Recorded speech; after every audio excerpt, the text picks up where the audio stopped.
Are you ready? Are you ready? You ready? Okay, good. I'm ready. I'm not ready. Okay, we're streaming the YouTube, radio, and you are, Mayor McClure. I'll call this meeting of the Seward City Council to order. It is Monday, March 23rd, 2026 at 7 p.m. Chief, would you please lead us in the pledge? I pledge allegiance to the flag of the United States of America and to the republic for which it stands, one nation, under God, indivisible, with liberty and justice for all. Thank you. Mr. Clerk, would you please call the roll? Roll call for tonight's meeting. Warner? Here. Barnwell? Here. Draper? Here. Kreitz? Here. Calhoun? Here. Osenga? Here. And Mayor McClure. Here. You have a quorum. Okay, thank you. We have no proclamations or awards. Now we're at citizen comments on any subject except items scheduled for public hearing. We have one item and you can comment on that at that time. Otherwise, you have 3 minutes per speaker, a 36-minute total. And we have a sign up for this. They'll be taken in order, and if you didn't sign up within that 36 minutes, I'll take show of hands for people to speak. Remember, this is not on the public hearing item. Mr. Clerk, who's signed up? There are 5 people signed in to speak. First on the list is Sarah Tugis.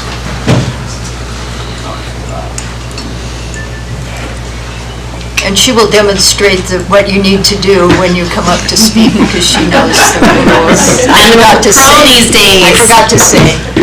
Sarah Tugis, inside city limits. There it goes. All right. I want to let everybody know today is our last day of our swim-a-thon for the Tsunami Swim Team. I'm the president of the club, and I have got to say I am so proud of this team. We have 62 swimmers. Our highest level professional swimmer is, of course, Lydia. She still swims for the club.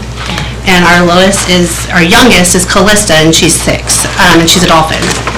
So far, and tonight is the last night, so we find out by midnight if we break a record. So far, in this community alone, these 62 swimmers have raised $37,741 in our swim-a-thon. These kids are remarkable, and if you see them in the pool, it's even more remarkable. I have to thank our community, really. I see a lot of checks coming through with people's names on them that are part of this community, and they are the ones that really support our kids. The 2025 record of the Tsunami Swim Team was $40,978.40. Prior to that was 2023. That was the next record, and that was $40,154.84. So tonight by midnight, we will find out if we break any record ever. Like, this will be the most raised, and we'll find out tonight if these kids did that. I am very hopeful, and I actually think they will break that record. Let's see. Yeah, I think that's all that I have. I'm very proud and thankful for the community. I'm proud and thankful of these kids. They're just doing a great job, and we couldn't do it without everybody. Thank you. Thank you. Mr. Clerk, who's next? Lana Taylor.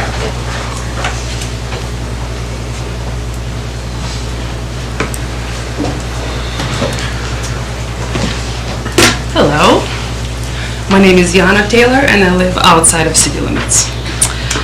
Well, I'm here just to say that City of Seward is my home, and my husband and I and 3 kids, we made Seward a home about 6 years ago, and we proudly run our historic Bell in the Woods bed and breakfast and a charter business here. Also, we know how hard and expensive it can create an affordable apparel for your employees, especially here in Seward, where Anchorage prices unfortunately not affordable for everyone.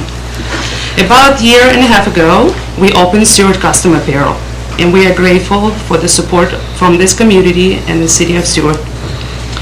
We're proud to be a local vendor for many businesses creating custom apparel and custom merchandise. We offer services like DTF printing, custom embroidery, boat, and vehicle decals, vessel numbers, outdoor signage, stickers, and vehicle magnets. We take any orders, large or small. There is no minimum or maximum.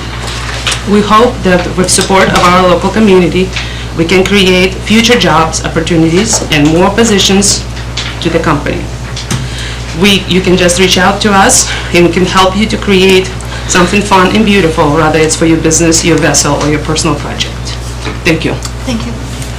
Who's next, Mr. Clerk? Bruce Jaffa.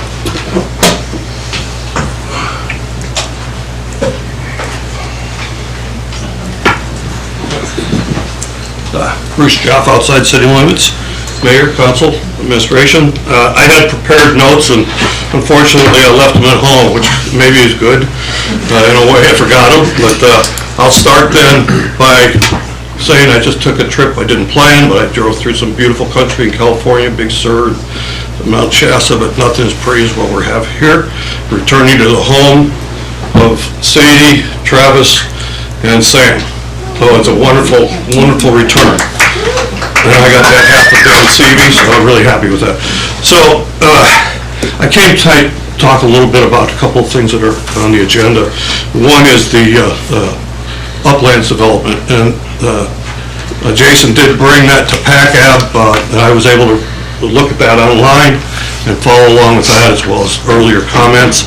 I still think that there are some things that are missing, need improvement. It's possible Bob Linville will speak tonight. He gave you a very good letter.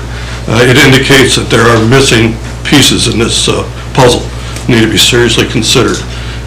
For instance, the 72-foot long parking spaces, there's going to be a lot of wasted space if somebody comes down with a Pinto and a small trailer and parks in that space. So you may need to think a little bit about how the parking is designed. Maybe leave the stripes off completely for now and come back later. If you want to pave it all, fine.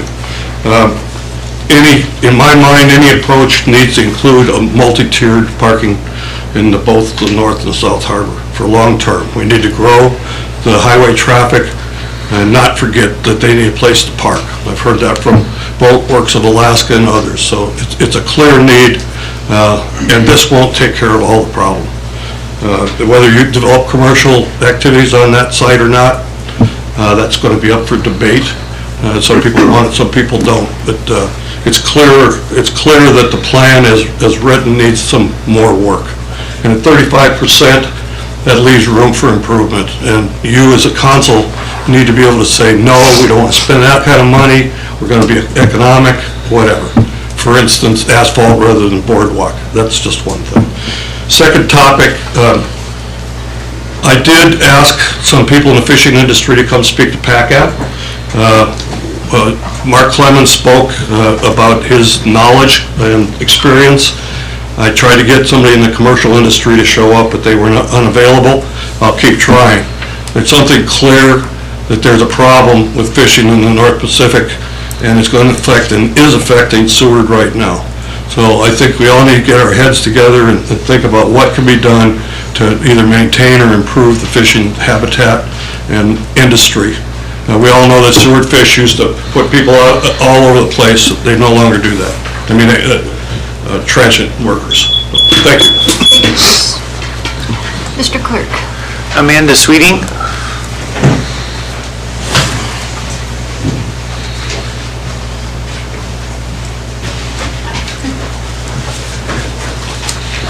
Hi, I'm Amanda Sweeting, outside city limits. I have a lot today, so I'll try to run through it. Mount Marathon registration is open. It's our 98th race, which is pretty exciting, our 98th year. It is open till March 31st, as well as our logo contest, which you win $250. And that is also open till March 31st. We also decided to add race from the base this year. Basically, juniors used to be able to just go from mini Mount Marathon to the juniors race, but due to liability reasons a couple years ago, it's only 9 and up. And so we wanted to make sure that once kids age out of mini Mount Marathon, that they stayed within the race circuit and participating and engaged. And so we added race from the base for 7 to 10-year-olds. So they start at the base of the mountain and they race to the finish line, so they still get that finish line moment. And then if 9 or 10-year-olds don't feel quite ready for the juniors race, they can now have this option to do race from the base. We also are doing, we're reintroducing teams. So you could sign up with your friends and family all across the gender and age groups to race together as a group. So it's kind of fun. You can egg each other on and do group runs. And there's awards like for best cumulative team time and best team name. So that's going to be pretty fun. We do have the community awards coming up April 2nd at the Gateway from 6 to 8. Limited tickets are available. Woody's Thai Kitchen and Alaska Culinary Experience, which is Judy's new catering business, will be providing food. The voting is open now. I really encourage everyone to vote. We partnered with Steward Education Advocates this year to do Teacher of the Year, so now there's Teacher of the Year on that ballot. So please go vote. It's on our socials. It's on our emailer that's going to go out on Wednesday, and then if you need the link emailed to you, just email communications@steward.com.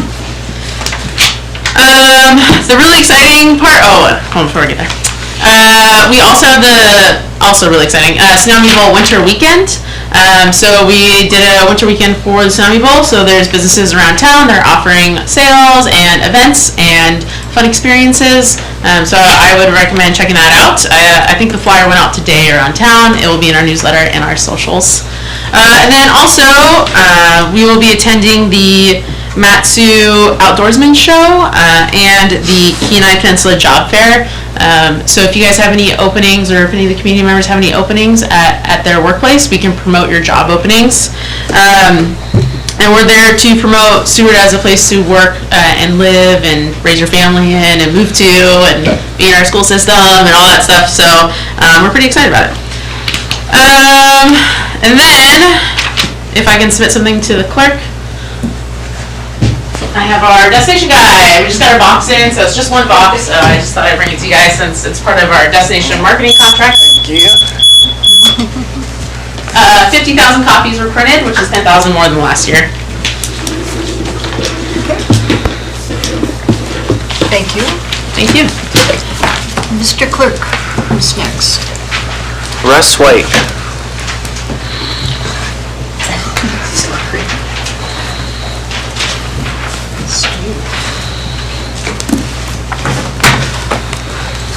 Russ White, inside city limits.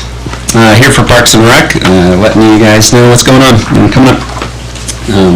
We're looking for volunteers for our upcoming big events. We have our race season coming up with Pink Cheeks and Exit Glacier, as well as our volleyball tournament and bike rodeo. You can go onto our website, SewardParksandRecreation.com, and sign up for different volunteer opportunities. We're also doing background checks for volunteers this month. Next Monday will be the last Monday that we have a time specifically set up. We do Monday at 2 p.m. If you meet at AvTech Gym, we'll fill out some paperwork and then head over here and get your background check. Along with volunteer applications, we'll do an appreciation dinner. Even if you haven't volunteered yet, we encourage you to come to the volunteer appreciation dinner. That'll be Saturday, March 28th from 6 to 8, and we're going to do it at the team room where we have lots of games and different things we can do while we enjoy dinner and just get to meet each other. Our Easter egg hunt will be Saturday, April 4th at 10 a.m. at Forest Acres. Sort of like the pumpkin prowl, come on down and we'll have Easter eggs hidden all around Forest Acres. Again, that's 10 a.m. April 4th. We have a swing dance social on Monday, April 6th from 6 to 8. That's at the AvTech Gym. It's free of charge. Come on in and you can learn from some of our seasonal folks how to swing dance. And then, as I mentioned, some of our bigger events coming up. Really want to push the Tony's Volleyball Tournament. It's been super popular. For sign-ups, we have teams coming from Juneau and Fairbanks, Anchorage, Kenai. We expanded it to 20 teams. They'll be Saturday and Sunday, April 18th and 19th, all day. If you want to see some really good volleyball, seems like it's becoming one of the biggest tournaments in the state, so check that out. And last thing, Kite Festival, one of our favorite events, will be Saturday, April 25th. That's from 11 to 3 down at the Wellington picnic area. The night before, from 6 to 8, we'll have some music in the same area. We'll have vendors there. We bought some new kites, so come on down and fly those. We also have kites to make, and check out the Alaska kiters flying their big, fancy kites. That's all I got for you today. Thank you very much. Thank you. And that's all that's signed up. Okay, who else wants to speak for the 3 minutes? Come on in.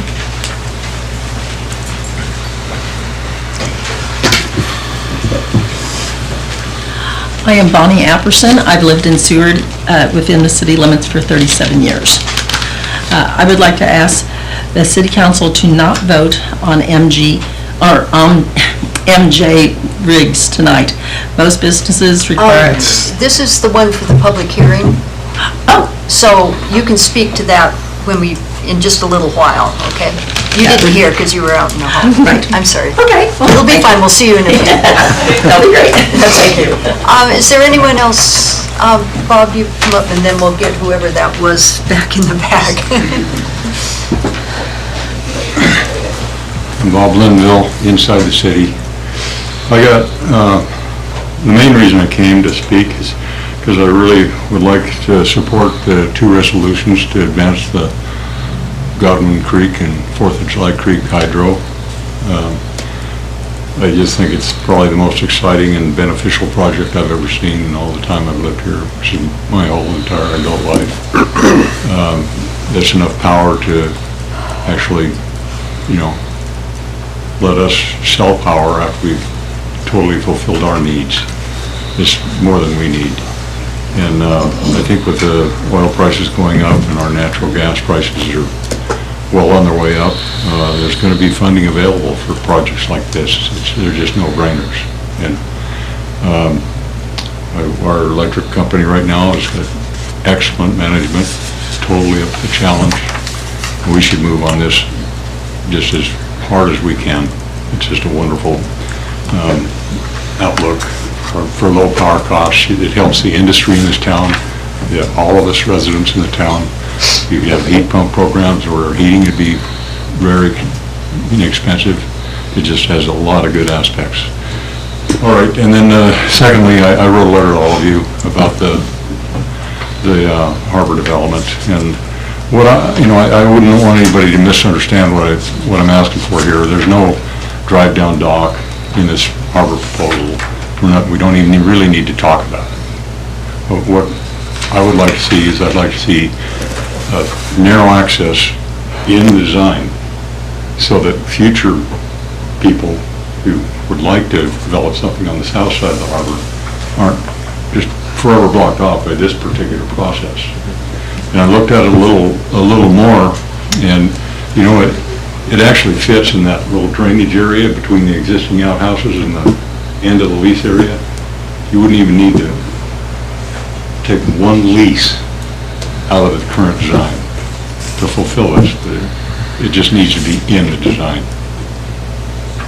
So it's a pretty small ask, and it preserves future access to any kind of float amenity infrastructure on the entire south side of the harbor. There's not really a lot of room left to put stuff like this in, when we should at least keep our options open for all future time and not close them off in this particular project. Thanks a lot. Thank you. And that was the hand in the back. I didn't see a face to go with the hand going like this. Christine Casagrande, inside city limits. I want to just echo what Bob Linville just said about the hydro project. That recently came to my attention, and it almost feels like a dream. It's really exciting to see that Seward is going to move forward in producing our own energy, and it's really exciting as a mom for the children to see that we have a future of affordable energy potential. I'd also like to thank Councilmember Kreitz for bringing forward I think it might be a scholarship, sorry, I just read the title, but supporting the students that want to go to Japan. It's such a beautiful program. Japan's such a beautiful culture for our children to be being part of other people's homes, and I think it really opens the door for a lot more children to be able to participate in that program. And then I also wanted to let you all know that I'm really looking forward to the work session for the developer reimbursement discussions. We have been ready for a while, and everything's been kind of holding steady, waiting for this day. So we're just really excited, really grateful for administration and all of your help and consideration. And speaking of administration, I guess one thing that I really wanted to come and shout out about the hydroelectric is back to administration, right? Like, I just keep on finding myself being like, it's such an amazing time in Seward right now to have a city manager's office that you can go and you can get things done and you don't stop at any roadblocks and everybody's welcome. It's an open door. And to have an electric department that is exploring options and getting after things and getting in front of things, and a community development office that, you know, is willing to listen and bring things to you guys and to their commission, and city clerk's office and HR department. I mean, I could go on. Parks and Rec is just like going off the rails. Like, we're just, I'm sorry, I'm not a brown nose, but it is like, we have a really great city right now, the way it's functioning, and I just want to say thank you. Anyone else wishing to speak? Is there anyone out in the hall that would like to speak on any subject? Could you please check, Mr. Bickling?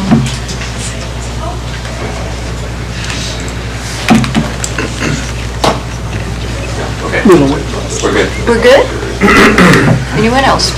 Okay, we'll move along then to the approval of the agenda and the consent agenda. I'd ask for a motion to approve and a second, please.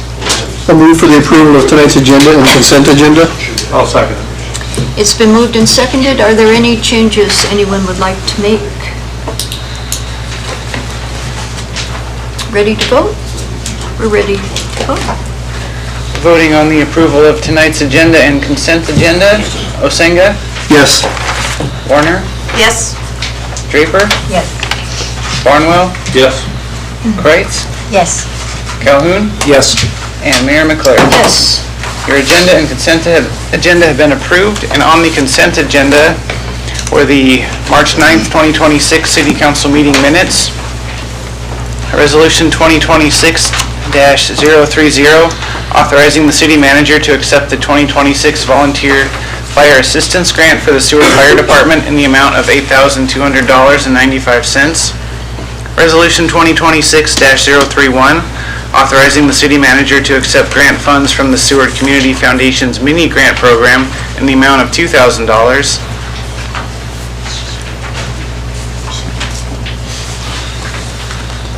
Resolution 2026-032, authorizing the city manager to accept grant funds from the American Library Association's Libraries Transforming Communities Accessibility Program in the amount of $10,000. And lastly, Resolution 2026-033, authorizing the city manager to accept a one-time payment of $38,399.50 from the 2020 Prince William Sound Pink and Coho Salmon Disaster Relief through the Pacific States Marine Fisheries Commission.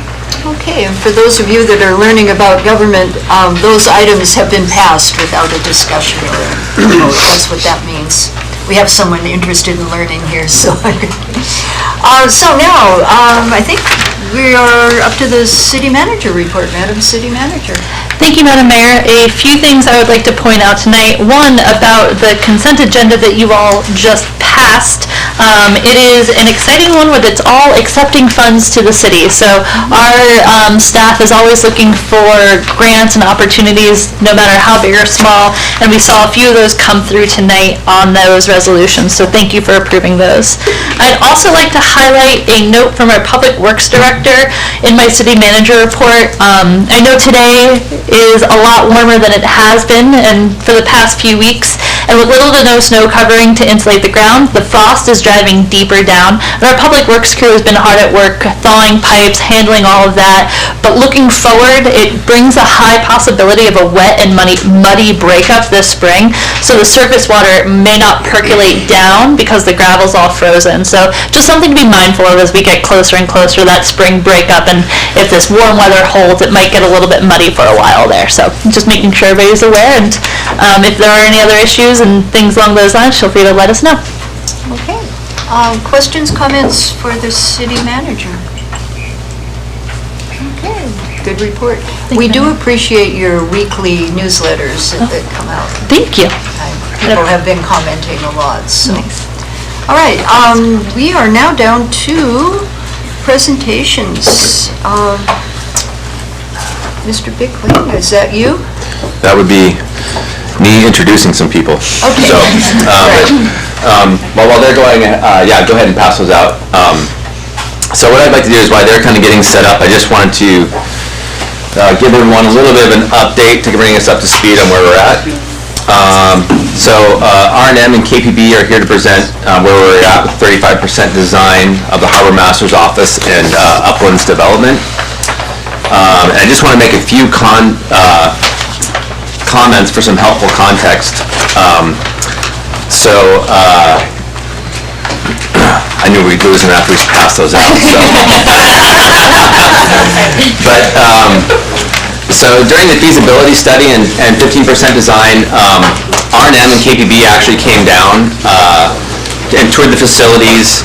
They interviewed the harbor staff and about their work and about the space they needed to do their work and where it was crammed, and kind of really got a really good idea of what the needs were. And so based on that information collected, they developed kind of the space requirements and layout for the future plans. So, and also too, I just want to make sure to remind us that the building that we're designing for, we're building really like for the future, not today, and that we're really looking at like 40 or 50 years down the road, because that, if you look at Seward, that's really how long our facilities end up staying. And so we do need to build it for the future.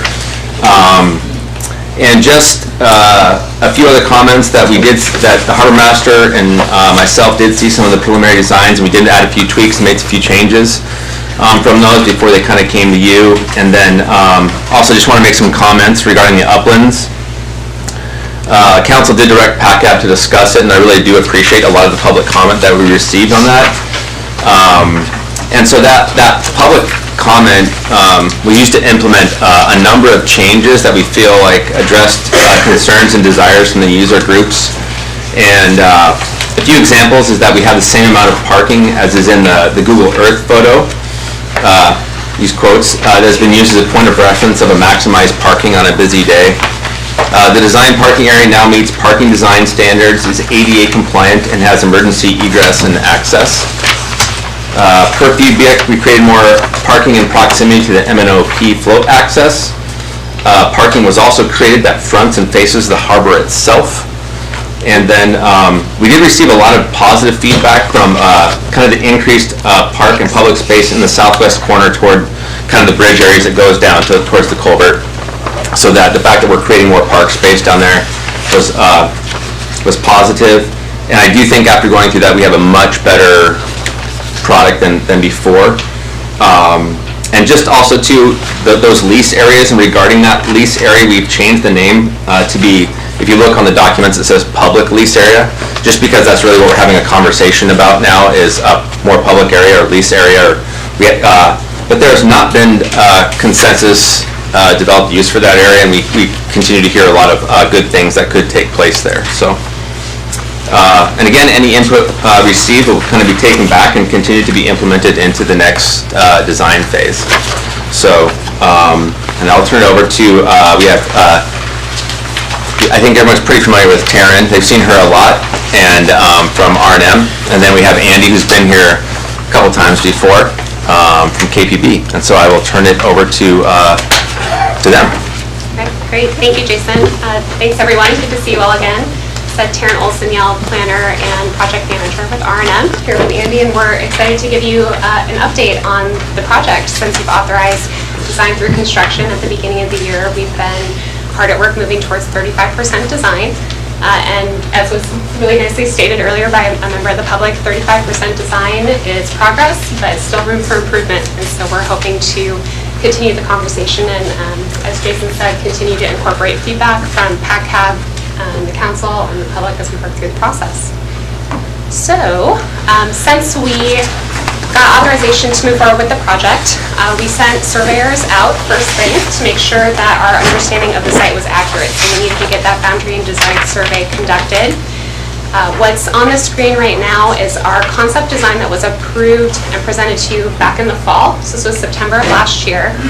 And those purple boxes are the general areas that have seen the most change moving from that concept design phase to 35%. So like I said, the ground data that we collected through the survey was really significant. There were a couple of changes that we made based on that. There's a lot of lines on the screen, and I have a couple different figures to try to show all that information in a couple different ways. But starting in the northwest corner where the boat ramp and 4th Avenue meet the parking lot, we've done a pretty decent job, I think, hopefully, improving the pedestrian circulation in that area. One of the big things we discussed at the concept phase was adding a new crosswalk closer to the boat ramp itself. If you're familiar with the area to the north, a lot of the pedestrian facilities coming from the harbor get introduced to that boat launch pretty far south of, to the east of 4th Avenue. They're not right up against the street, and so it was kind of a lost zone for pedestrians trying to navigate to the south. And so we thought adding a dedicated crosswalk would be really beneficial to bring people towards the new Harbor Master office.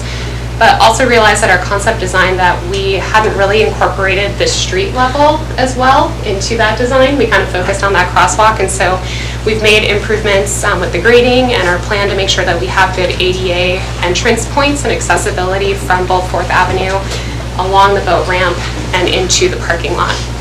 So with that, hopefully we're going to avoid some people needing to wander through the vehicles in order to get up to the rest of the uplands. So that was one big change. To the south, you'll notice, I might actually go back and forth, the driveway, the main entrance to the concept, at the concept phase was really straight. And that was something we tried to fix. Right now, if you're familiar with the site, it does have a little bit of an angle to that approach, and we wanted to straighten it out just for simplicity, and recognizing that people with boat trailers, we had a longer, straighter approach might make things a little easier.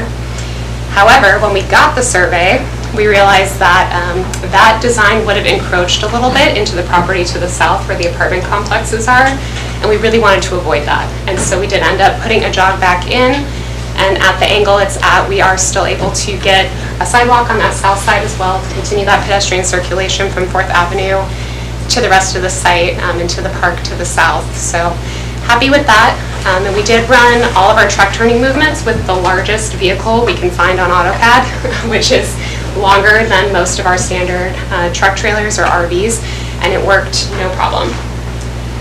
So we're excited about that. And then Jason already discussed the expansion of the parking lot, which is currently the campground adjacent to the apartment complex. That was in response to public comment. We added about 20 more spaces to that parking lot. And then in the far eastern end, that north end, closest to the floats, we did add parking adjacent to the harbor itself back in.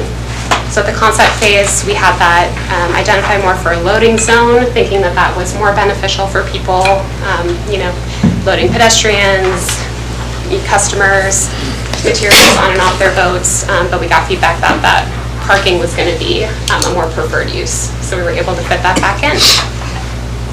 While I'm on this slide, discuss truck turning movements, just want to point out that everything is designed for two-way circulation. So you can fit two vehicles going in either direction. It's not one-way circulation. And that was really important for us to try to maintain, to make sure that we give everyone as much opportunity to do pull in or back in on whichever side they're more comfortable backing a truck and trailer into as we can. So ideally there shouldn't be a situation where someone has to do blind side or passenger side backing into one of those trailer stalls. There's a ton of detail that is not useful for the people in the audience, I apologize, on this slide. This site plan is our detailed site plan where we have all the dimensions of the parking spaces, widths of sidewalks in the building. A lot of detail is available to dig into there. But this is the last slide about this site plan that I wanted to point out. So again, this is why survey is always really important for any design project. At the concept phase, we were working off of existing documentation. So we had air photos, some preliminary LiDAR data, and the plat. And we tried to merge all those together and layer those data sources and do our best guess of dimensions on everything. But now that we got the survey, we have the actual location of the easements and where utility lines are in relation to our concept design. And there will be a little bit of documentation of paperwork that we're going to have to go through to relocate the utility easement to the north, which has our electrical and our telecommunication lines. We don't put buildings in easements. We don't want to put structures in easements. Easements are there to make sure that we can come in and maintain those lines when we need to. And our priority here was to not have to modify or move the easement to the south, which is our water and sewer line. Those lines are much deeper, they're much bigger, they're a lot harder to relocate and more expensive to do so. The telecom and electrical easements, those are only about 3 feet underground and comparatively much simpler to relocate. So our plan is to move those a little bit to the north, which will put them right underneath the boardwalk or sidewalk material to be determined in between the harbor master office and the harbor itself. Okay, we're on the clock. Sorry, Andy, I got really excited. That's okay. I drink a lot of coffee on the way down, so I'm going to talk really fast. Here we go. For the building. Okay, here we go. All right, so like Taryn said, we met with the harbor master, Jason, went through the plan. We're building a project for the future, so there's some space to grow into. The first floor, level 1, down below, we have a large shop on the west side with 2 pull-in bays and then a ton of storage to the bottom, south. A large area where people come in, change, there's lockers, there's laundry in that space, they can shower, get cleaned up. Kind of moving to the east, large open workstation area.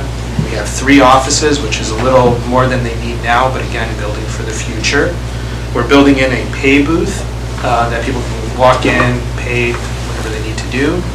And then looking at more the public-facing side, all the way on the east side of the building, that space can be multi-purpose. So during the day, it can be set up for people coming in, meeting with the harbor master staff. At night, that administration area can be shut down, and the conference space and the associated bathroom can be part of city use. People can sign it out. The stair and elevator also could be locked down, so people can come in and just use that downstairs space. The second level, we have a large areas where it says open to below is set up so the harbor master and deputy harbor master and others can have full visual onto what's going on below, staff below. 2 larger offices up here, space for 4 workstations now, and then another open space for future. Kind of below that, we're just showing a couple seating now. Large break room, so people coming in from the shop can come right upstairs, use the break room. We have quite a bit of storage built in for whatever they need. And then all the way to the east side, we have a deck where the team can go out and have full view of everybody coming into the harbor, and then full view south, and also full view north into where all the docks are. We did a bunch of studies on routes that we saw kind of driving around Seward. This is just a couple sketches from some of those studies. Some of the more traditional stuff, we looked at what we call the split, trying to get more light into that 2-story space. And then where we landed, which you'll see in a second, is what we call the hybrid, which allows for sunlight coming in from the south all seasons to get light filtering from the second floor down to the first floor. So all the staff has access to natural light, protects from the north cold wind a bit, and then creates a protected boardwalk, which you'll see in a second. So just the prints that you have in front of you, Taryn printed, not my fault. They're a little so dark, dark. I'm sorry. So I'm going to blame her. The colors that you see on the screen, those are just a starting point. We looked for some guidance from you guys, but we wanted to just kind of start with a palette that we felt was appropriate for Seward, and using materials that are going to be very good in a marine environment, and creating a space that works by day, by night, is well lit, a lot of windows facing south to get a lot of the natural light into that two-story space. You can see the deck on the second floor can look south, east, and north. Okay, keep going, sorry. That's all right. This is the harbor side, which has a bit of a nautical look to it. And we looked really closely at the harbor piles, where the floating docks move up and down, to help create and give us some guidance on how we created the benches that are under a canopy, and that creates the edge of this covered walkway. And again, super durable materials, really built for this environment. Again, this is just looking at the elevations. Trying to keep it very simple, easy to construct, nothing super fancy. But again, the aluminum material is going to be good in the marine environment. Windows, we'll get more into the details on what they are, but this is the facing south to let a lot of natural light in. And then a very clear point of access on the east side. Again, looking at the north side and the west side where we have the shop access. And then this is the boardwalk face that you see on the bottom of the screen. Sort of very quick. Yeah. I think I took a deep breath. You did great. Any questions? Sorry to rush through it. Yeah. Questions? Councilmember Warner. Thank you, Madam Mayor and Clerk. I guess from some of the public comments that have been made about the design and just kind of setting up for some of that future space, it sounded like maybe like a space that could be used for some dock access. Could you help me understand where that would potentially go into future further developments of the plan? Which space are you talking about? Just like what Bob was talking about earlier? Yes. So what he was, on his email today, what he kind of, his access point was kind of where you see like the public restrooms are, like down that further end where we have that public lease space on the middle there. Mm-hmm. So that was it. It kind of came, there was a square that kind of came through there because the dock you could drive down, and then they would have a space where you'd turn and you'd come back up, and then you could merge back in. And so, but just in general, like I would say that whole area there, we don't have a consensus on what we're going to use that for, and technically I don't, I've talked to a couple of people that I think that, a couple of council members, that an option would be too, because we do have a lot of people that are interested or have ideas for that, is we could look into that further, but it doesn't have to be developed right now. Like when we do go do stuff, we could just put like some future utilities in the underneath there with stub outs if we do decide to develop that for lease space. Or we could just leave it and kind of see like what things look like when the harbor master's office is there and we have our parking all in place, and then kind of go from there as well. But there's still a lot of discussions to be had in that area, and there's a lot of good things to talk about as far as public space we've heard about, potential lease space, and then also access for kind of a floating dock. So, yeah. Thank you. Other questions? Councilmember Draper? I don't know if it's too soon to start talking about this, but I'm really interested to hear if there's any plans for any alternative energy, like where are the solar panels going to go, and are we going to have any kind of heat pump technology, and we're going to build in such a way that we can utilize those kinds of technologies to the best of our ability. And that's a great question, and this is the perfect time to ask those questions. So, we really wanted to get the basic form figured out, all the parts and pieces, and now we dig into all the details, and stuff like that it's on our plate to talk about internally as a team. If we do solar, we have plenty of space to do it. We have the exposure to do it. We have the right angles of the roof to do it, so we can do that. We haven't talked much about heat pump. There's some other stuff that the harbor master uses now, recycling some of the materials. in that we are incorporating that into the project. So is that all right to talk? Yeah. I don't know. Yeah. So right now, they have a heater that runs on the recycling. aware of So that. we are putting infrastructure in this project to heat the building using all the recycled oil.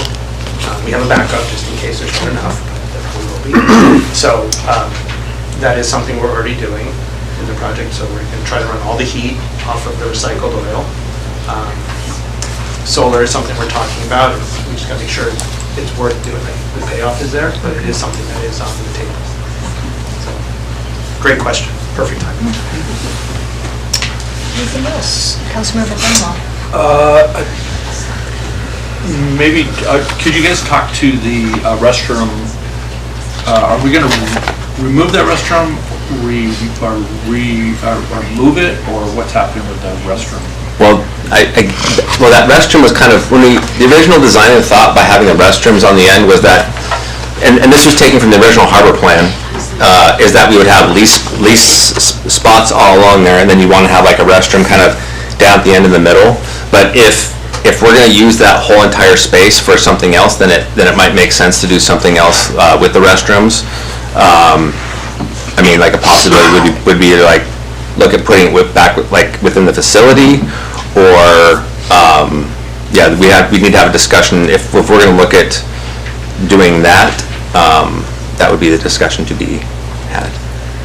So, because like if we're going to get considering a dock for the future, and that end of that piece right there is really the ideal location for that. And so you don't want to place restrooms there if you're thinking about doing something like that in the future, possibly. Joe, just follow up on that. There are a lot of people in town that use the showers in Harbor Master. So those are not going away. We're gonna keep that building intact for the showers. Yeah, kind of the thing that we have heard, and I've received comments from or questions from a number of people and council members. We have heard pretty much universally that that the city needs to continue to maintain restrooms and showers in that area, and even like possibly like more, because that is kind of the central harbor area, and as we grow, we need more of those facilities there. And I know it was a ICAP meeting maybe like a year and a half ago. There's even talk about like, should we put a part of a site out there to like have someone lease for laundry facilities. There were some tough conversations in that, but anyway, I would say the universal thing that we've heard, we need to maintain those restrooms in that area at all times in the future. That could be a new restroom facility at some point in time if we want to rebuild it. But for the time being, that's our plan, is to make sure we maintain those there. Just to clarify, when you say restrooms, that's showers also? Yes, yeah. Yes, absolutely, yeah. Okay. And if anything, I think we need to look at expanding that in that area, yeah. Other questions?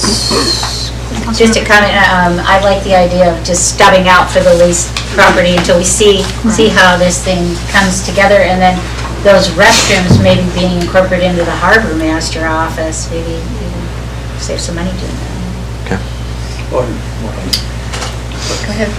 Snow load. I'm sure you guys have thought of snow load, but Oh, yeah. it looks pretty friendly to that. But Yeah.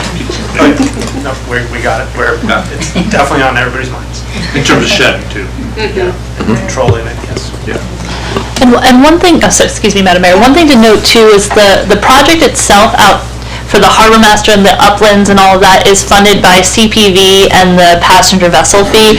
The public use lease sites is not incorporated in that at all. So when we discuss any other options that would come from that, it would have to have a different funding source. So we looked at the lease sites as a way for things to be built without funding allocated to it, but as we look forward to other options and other things that we could explore, the funding sources would have to be attached to those as well. Yes. And I did want to make another note too, that to Mr. Linville's comments, is that actually a floating dock is in our harbor plan, and it's one that, and so a floating dock, and also we do have in his plan too, we had a crane on it.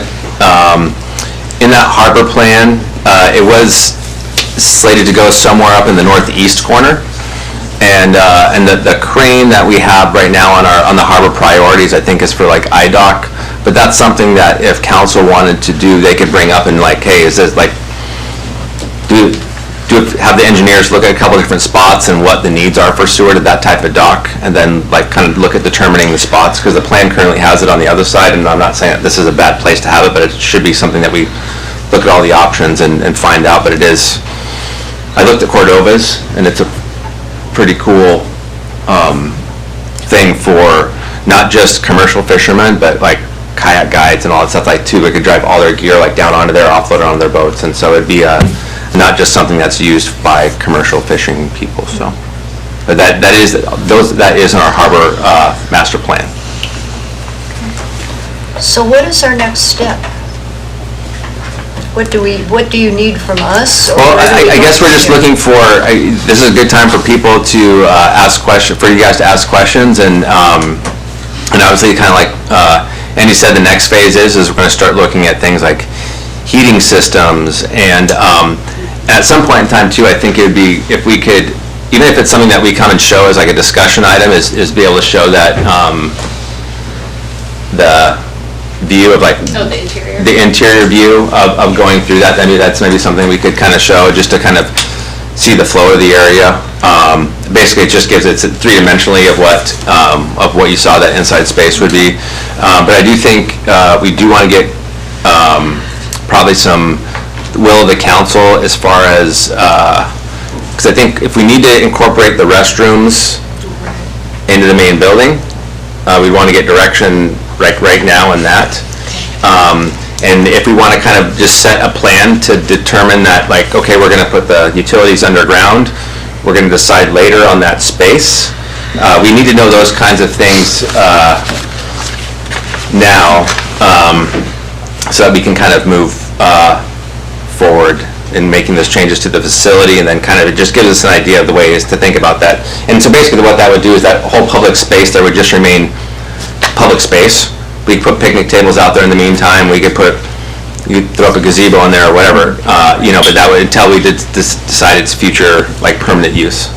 So that's a few things we should discuss and decide Yes, that'd be tonight. great. Then, okay, let's start with the public space concept rather than locking it into leases. Is that what you're saying? Yeah, and it's just, you don't have, like, having the conversation about what percentage should be leases, because we've heard from that, and what percentage should be like public, hearing that, but just having a conversation is, it would be all public space, but it's kind of like yet to be determined for its full future use. Like in the creation and construction, we can stub out utilities and things so that if we do, afterwards, we don't have to dig everything up and say, okay, now we're going to do this. We can kind of have the best of both worlds and say, yes, we'll keep this now, and then as we develop and as things look to the future, we can decide. But the mechanisms to do so would be easily accessible. Comments from council on that? Councilmember Warner. Thank you, Madam Mayor McClure. I think that we should stub out the area for potential future development, if that's something that we choose to do later on down the road, and just have it ready, like our city manager and assistant city manager were mentioning, so that way we don't have to dig anything up or rechange things, and let's get the harbor master plan kind of set in place, and then we can come back to that. Sounds good. Sounds good. I'm seeing nods. Councilmember Calhoun? Yeah, Madam Mayor, I know, listening to the PACAD meetings, that seems to be pretty much the general consensus of a lot of the people that are familiar much more than I am with this area and the good uses for it. So I would support that, just developing it that way. Anybody? Councilmember Trent. Thank you, Madam Mayor. I was, doesn't that mean that we kind of have to put the bathroom somewhere?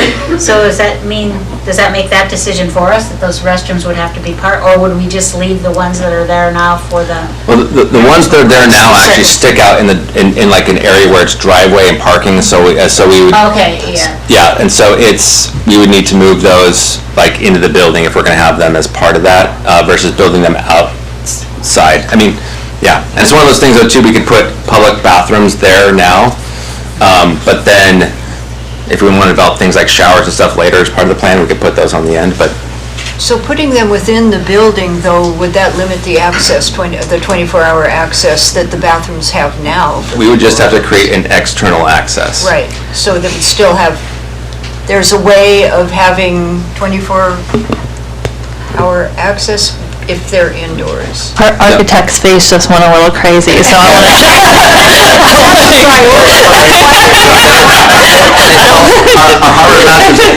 It is kind of like a large change from what we're kind of going, but also too, that's kind of what we're hearing from like the public. And so, but it's like now our harbor master's office bathrooms are placed on the outside.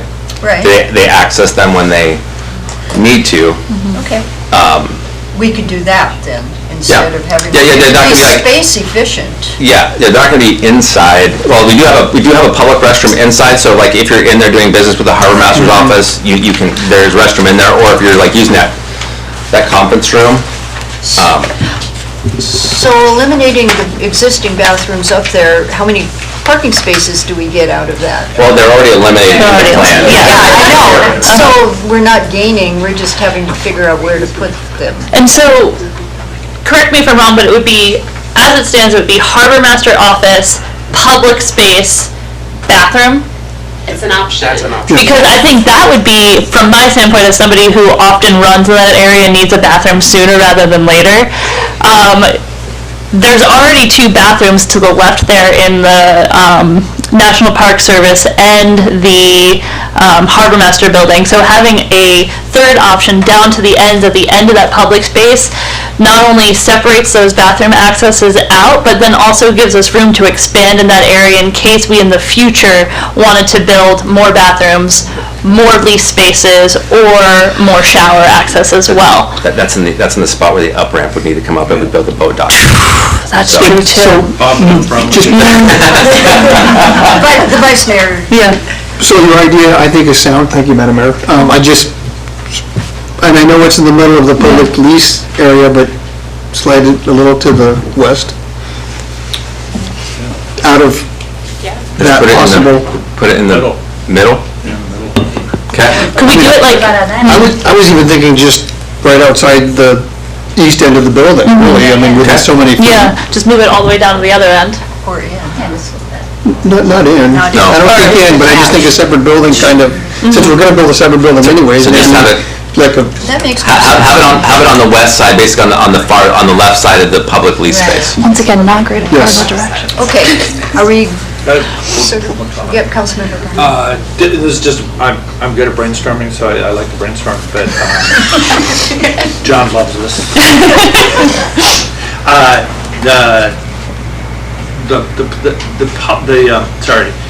The reimbursement program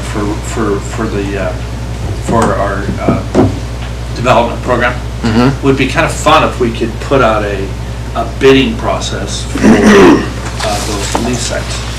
Where you had just brainstorm.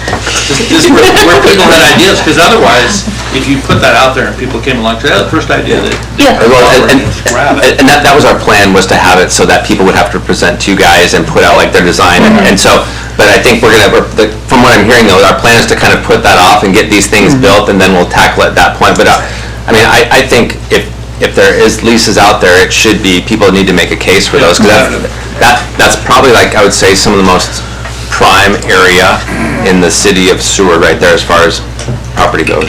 And the predominant issues I've heard from people are, of course, parking and then the whole idea of the leases. So I think that can be put off by just having public space and let a future council deal with it, right? So do we have a consensus sort of on the next iteration of bathroom placement? Councilmember Werner. Thank you, Madam Mayor McClure. I think I'm really like this idea that has been proposed by the public for this drive-down dock space. And I just want to make sure, or I want to ask if council is in agreement on kind of making sure that we have space allotted for that future potential. So, and it sounds like we would need to move the bathrooms for that to happen. Yeah, and they're going to be taken down anyway, just for this whole like parking area and all that. And so But it's the far right side of that public lease area that the dock kind of would come up through, if this is decided as the best location for that use. So if you put the restrooms on the west side to the left, that would be like, yeah. So, from my general understanding of the consensus that we've reached so far, we will stub out the lease sites areas, but continue forward with them as a public use area instead, but have the opportunity in the future to do so, and keep the bathrooms a separate building, but move them all the way down to the left, AKA west side, so that they're closer to the harbor master office, to leave that east side, right side area available for future development towards the drive-on dock, if that the future council so chooses. That sounds pretty much like what we've come up with. Yes. Is it okay if we study that a bit? Because we just want to make sure we have enough space. Direction given to you to study, to bring back to see if it's doable. Because there might be a couple options that. Okay. Great. Where it goes, or maybe it goes in the building, maybe there might be some cost-effective reasons to do that. Yeah, absolutely. Rather than building two separate buildings. Yeah. Perfect. If it's okay with the council, Yes. we can take that back. Sounds good. The experts. Councilmember Calhoun. Oh, thank you, Madam Mayor. Yeah, just something, because it was asked of me by a couple of people to bring up, and I'm not even sure exactly where it fits into this because it's not my bailiwick. ADA accessibility deficient? I was just going to ask about that. Is that? Yeah. Fishing at any specific location, or just accessibility of floats and the uplands in general? I don't know where they fish over here. I don't do that, so. And guessing on the south side? It's not in, well, the last conversation I had is we developed that park area to the south, just where it cuts off down there. But that whole area is going to become more of a park. We've had input from people that say we should probably put like another pavilion down there. But down there is where where I was told by some public, where we should be running like a sidewalk out to like, actually down further even. A sidewalk down there where we could run a sidewalk that would stub out to like a grate that could then go over the sand and go out pretty far out, so they could actually get ADA access out. There we go.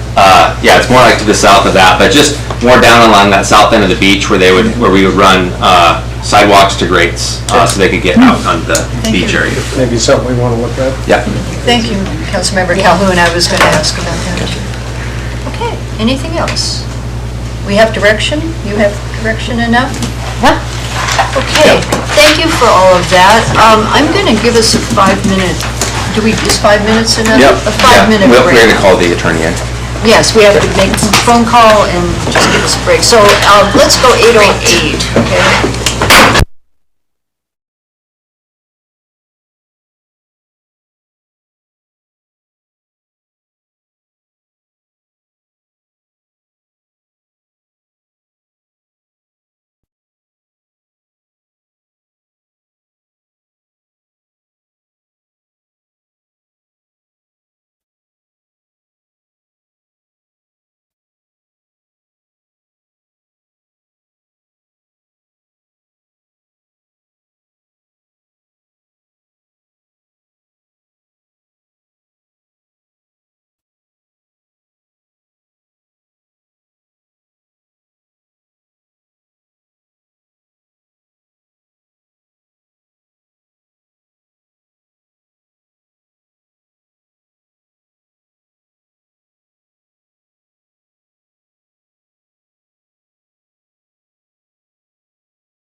is 8:08 on the button. We now have our public hearing on Ordinance 2026-004. First, Mr. Clerk, would you please read it into the record? Ordinance 2026-004, amending the Seward City Code, Chapter 8.25 and Section 15.10.226 by providing additional marijuana establishment regulations governing on-site outdoor marijuana consumption, walk-up drive-through retail marijuana sales, and limiting the total number of marijuana establishments within city limits. Okay, and you'll find this on page 75 of the packet. I'd ask for a motion to enact in a second, please. I'll move for the enactment of ordinance 2026-004. I'll second. Okay, it's been moved and seconded. I'll ask administration to speak to this, please. Thank you, Madam Mayor. This is a ordinance presented by Councilmember Calhoun. So beyond saying that it would amend marijuana establishment regulations governing on-site outdoor marijuana consumption to a maximum of 2, with the existing establishments prior to March 1st, 2026 that have received city and state approval to continue to operate would still be allowed, understanding that any substantial change in use business would be subject to laws that exist at that time of change. So that is from the administration standpoint, but I'll pass to Councilmember Calhoun if you would like to speak as the sponsor of this. Okay, or you can wait until it comes back. After the public hearing. Okay, we do have our attorney on the phone, is that correct, Sam? Are you there? I am, yes. Okay, did you want to say anything before the public hearing at all, or are you just there to help out if we need it, or what? Yeah, just to help out if you need it. Thank you for asking. Okay. Anything else from administration then? Okay, then what I'm going to do is open the public hearing. And there was a sign-up sheet, so we have that, and after that, we could get show of hands if somebody wants to come. So, Mr. Clerk, you want to just get started on that? There are 5 people signed in to speak. First on the list is Colleen Collins. Okay. So the way this works is you have up to 5 minutes to speak, and it's just like before, we need your name and if you live inside or outside the city limits. Sure. Thank you. Good evening. My name is Colleen Collins. I'm a physician. I live inside the city limits. Okay. And I was asked to speak about the changing landscape for cannabis use, especially for young people. So I'm just going to keep my comments to talking about what people may not be aware about the increased potency of THC and some of its psychotropic effects. I think the psychotropic content of recreational cannabis has increased 4-fold over the past 30 years. That comes from data from DEA seizure of cannabis products in the illegal marijuana marketplace in the U.S. And so, you know, as young people with developing brains are exposed to higher THC contents, the psychotropic effects are fairly severe. I'm going to, restrict a lot of my comments to a newsletter from the Mass Medical Society because they're making physicians aware of data from the emergency rooms about positive THC or positive cannabis results and association with increasing cannabis psychosis, cannabis-induced psychosis in young people. So across multiple studies, the use of high-potency cannabis has emerged as a modifiable risk factor for acute psychosis. Risk increases sharply with younger age, higher frequency of use, high THC concentration, and pre-existing mental health concerns. So for young people with pre-existing mental health concerns, the risk is greater of destabilizing their underlying mental health and potentially precipitating schizophrenia. So in Canada, as they liberalized their marijuana laws, they saw a 3-fold increase in schizophrenia incidence in young people. Distinguishing cannabis-induced psychosis from underlying primary psychotic disorder can be really challenging. It's more common, obviously, in teens and young adults, and there isn't necessarily any pre-existing family history of schizophrenia, it can just appear de novo. Because of the increase across college campuses and universities of cannabis use, we're doing universal screening. I included a fact sheet about cannabis that we give out to students at Brandeis University. We had something similar at MIT because many students are using cannabis for the first time in college, and the collegiate EMTs are getting called for students who've eaten edibles or used flour that's really high potency and suffer from, psychotic, their first psychotic episode and are hospitalized. So it's something we have to teach people about what that looks like. Another problem, if you haven't had experience with it, is hyperemesis, of cannabis hyperemesis. It can cause intractable nausea and vomiting that's really difficult to manage. I've already seen several cases in Seward since I've been here, which is a short time.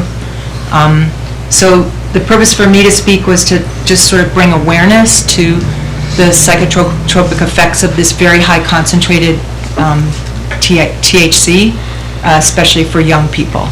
Are there any questions? We can't dialogue at this point, so Okay. just listen. Excuse me. Okay. Thank you. Thank you. Who else, Mr. Clerk? Next on the list is Rhonda Hubbard.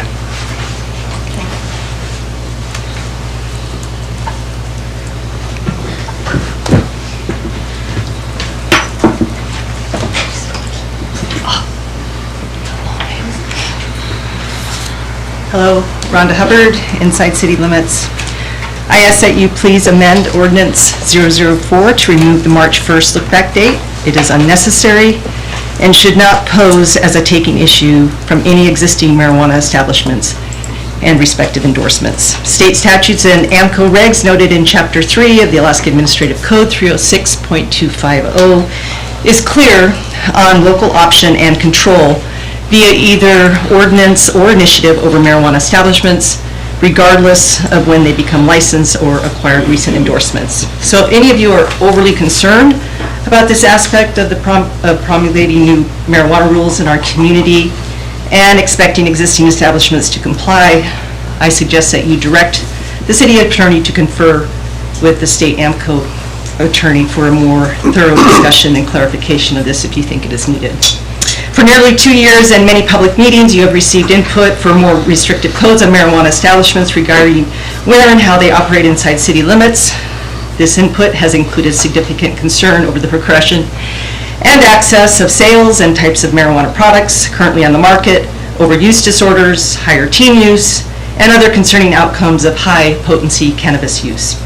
Presentation of this ordinance without a grandfather date would be a sincere move in addressing those public concerns. However, there is still more work to be done. If the ordinance passes with the grandfathering date included, the ordinance is nearly pointless and removes the original intent of what the public asked council to do and protects only the owner to operate the only marijuana establishments in town along with their endorsements and land uses. The ordinance as presented is intended to reflect the framework discussed during the recent joint sessions with P&Z on January 20th of this year, including the distinction between operational and regulatory provisions under Title 8 and land use provisions under Title 15. As part of that discussion, Council indicated it would address Title 8 first, with any corresponding Title 15 updates to follow.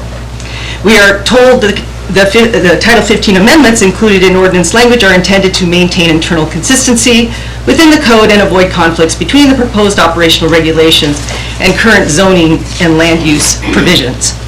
Regarding the drive-through provision, however, it was made clear to council that cannabis sales via a drive-in facility should be addressed by council per Title 8, thus removing the drive-in facility marijuana establishment clause in that land use table should be sufficient without a grandfather date. We all know that after much contention and 3 appeals later, a conditional use permit for a drive-through on the corner of Port Avenue and Seward Highway, no matter what the business type, was upheld as an approved land use for the property given certain conditions were met. Even if Title 8 ordinance passes prohibiting drive-through marijuana sales, The business can still maintain a conforming land use drive-through if it chooses to sell anything but marijuana products. For example, soup, coffee, ice cream, tea, whatever. And they can still have parties and play loud music until 10 at night. It seems contrary that we are now focusing on a type of business activity to maintain consistency in Title 10, whereas we are technically only to be addressing the land use condition of accommodating the drive-through, not what type of business is being conducted on the property. This was also specifically spelled out to the public when the CUP application was originally reviewed by P&Z. So now you are flipping the principles of the commission's findings that we were originally told to follow. It's not right. If you reviewed Seward City Code Title 15 for non-conforming uses, it is only descriptive to uses of that chapter, and there is no non-conforming rules or conditions in Title 8. Title 8 strictly promulgates ordinances that we are expected to comply with, which in this case would be 90 days. Again, I encourage the council to strictly adhere to amending Title 8 and not include a conditional date in the ordinance language, for the expectation here is that council would finalize its direction under Title 8, after which planning and zoning could take up any additional land use considerations respectively. And I will have a follow-up question for council, but I will do it after everybody else is chiming in, so thank you. Mr. Clerk, who's next? Maya Moriarty.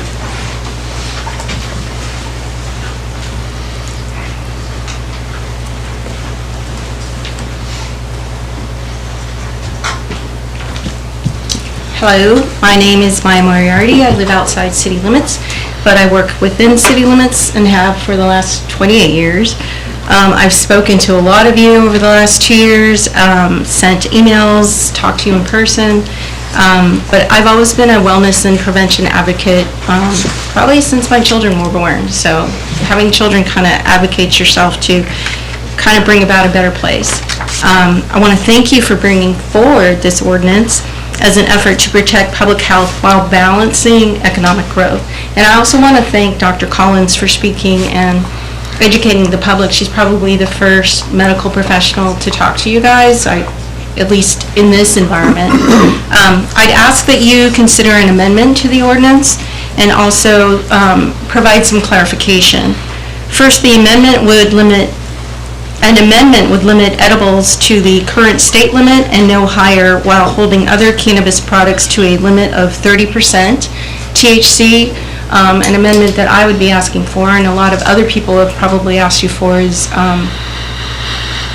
just limiting high THC products. And I think that she talked to you about the psychosis and everything else that can happen from that type of use.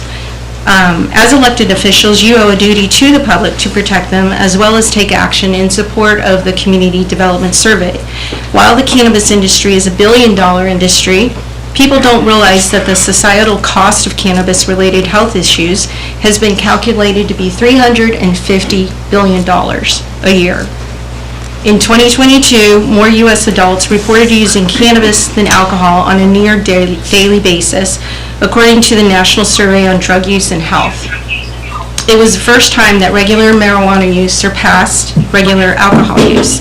And while smoking dried cannabis flower is still how most people consume weed, there's been a rise in cannabis edibles, vape oils, and other products, says Jasmine Hurd, Director of the Addiction Institute of Mount Sinai and Vice Chair of the NASM Committee. In the 60s and 70s, THC concentrations were less than 5%. Concentrations such as dabs, wax, and shatter, I don't even know what they are, contain concentrations of THC as high as 60 to 90%. Second, in the 6 whereas, it states that there is a substantial change in use or business, that the business would then be subject to the laws that exist at the time. Clarification is needed. I interpret a substantial change to include if the business was required to obtain a special permit, a conditional use, or other license from the city, state, or feds, or the opposite. The Tufted Puffin was granted a drive-through sales permit with conditions. If those conditions aren't met within the governed timeline, then the cup is null and void. Or the business or license is sold, or there is a location change. So there does need to be clarification. Lastly, clarification is needed for Table 1510-226. And I'm not really going to go into what I had to read to you because Rhonda went over it. I believe that P&Z, they're volunteers. They don't really get paid a lot of money. I don't even know if they get paid, but they worked hard for 2 years considering Title 15 and marijuana codes. And so, yes, you have the codes that are in the books now, but they had recommended also within their own sessions and 2 joint work sessions with council that marijuana retail stores be under C, a conditional use permit, not O. So I would consider that if you support P&Z during that appeal, that you should support P&Z at this time as well. And I'll leave you with a thought. The 4 Ps of public health are prevention, protection, promotion, and population-focused planning. So if you would consider your roles as city council members, think about where you lie under prevention, protection, promotion, and population-focused planning. I think you guys kind of fall under all of those. So thank you again for undertaking this difficult topic. Thank you. Mr. Clerk, who's next? El Zernia.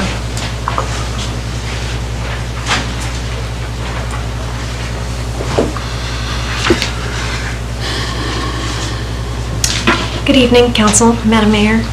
My name is El Zernia. I live outside of city limits. And first, I want to thank you all for taking your time to take on this matter. It's been a very long process for everyone. You're going to hear lots of different perspectives of concern on this issue. Maya had some great stuff to say, Rhonda. The doctor was quite educational, even some things that I didn't realize. With that, I do want to be clear that I am not here to advocate for closing anyone's business. That is not happening. I believe that cannabis retail does have a place in our community, but it's also important that the community that cares about its residents provides thoughtful direction on how businesses operate. And I do oppose any grandfathering or date-based exemptions that would allow existing cannabis businesses to operate with an on-site outdoor consumption or drive-through sales. This is an issue of consistency when enacting these laws. If this council determines that these activities should not be a part of our community moving forward and make laws for reasons of health and public safety, then that standard must apply to everyone without exception. Otherwise, what is the purpose of even creating these regulations? Grandfathering in this case, it does not preserve fairness, it undermines it. It creates a system where certain businesses are allowed to continue the very activities that our city has determined are no longer wanted. It allows what you are trying to regulate to persist for a select few, and in this case, a select one. And that is not good governance. It sends the message that compliance depends on timing, not principle. There also may be concerns that removing these clauses could expose the city to legal challenges. Respectfully, fear of being sued should not be the foundation of any policy decisions. If it were, meaningful regulation would never occur.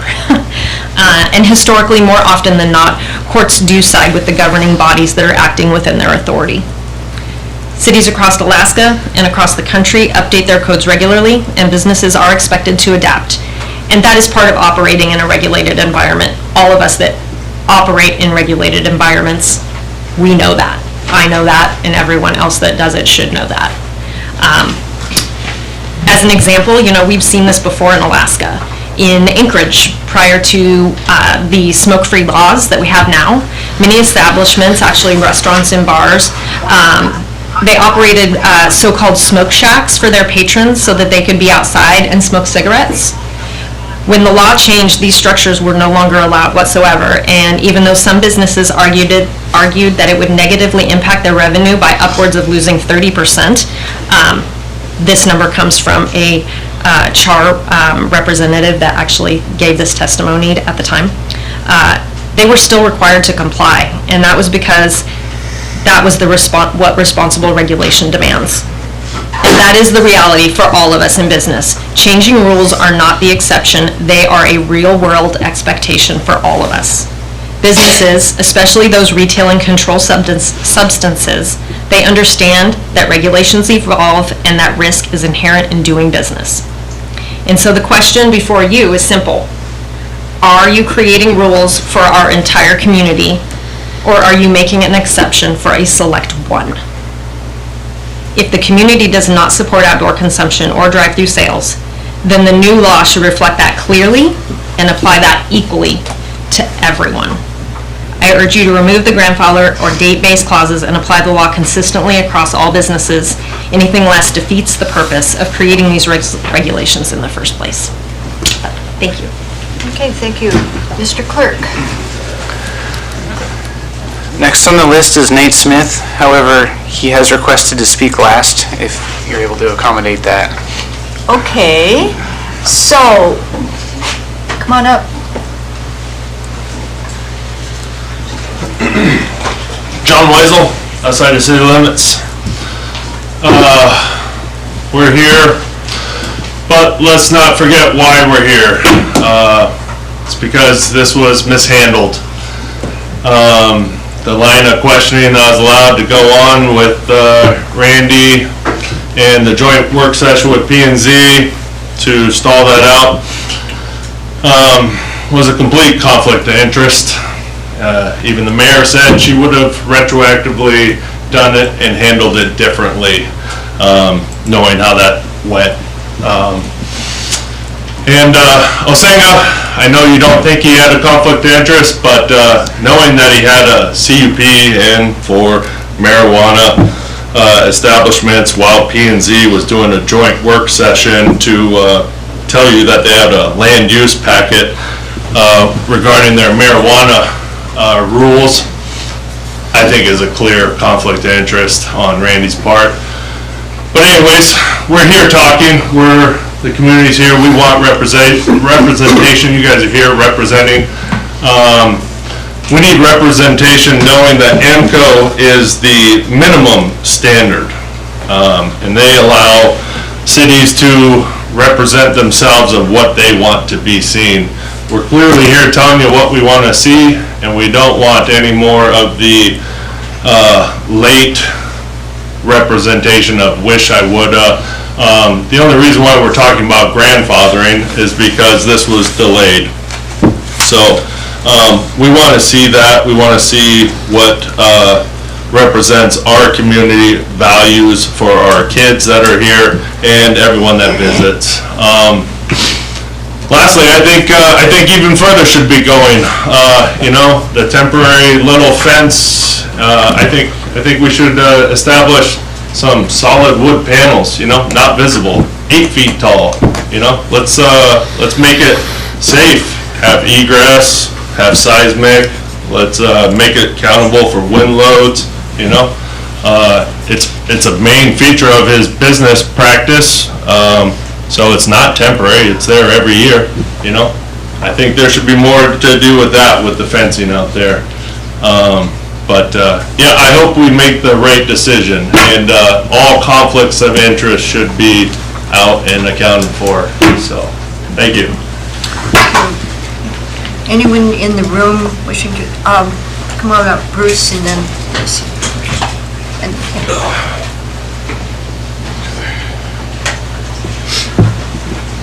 The administration ought to invest in a better chair for the public. Bruce Schaff, outside city limits. I spoke before, I am not in favor of public consumption or distribution by driving through for several items, including beer, pot, or guns. I think any of these businesses that are already doing this have lucrative sales, people go inside. I don't really want to drive down the street, see somebody smoking pot and smell it. It's just a distraction that's unnecessary. I'm no virgin. I've smoked pot since 1964. Sorry, Chief.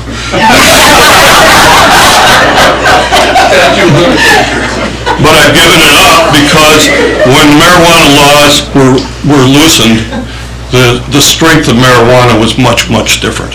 You've heard expert, very professional testimony here about what's happened in the last 20 years or whatever. It's not the same.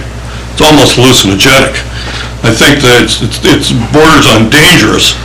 Now, I'm not a prohibitionist. I'm an education. I believe in education.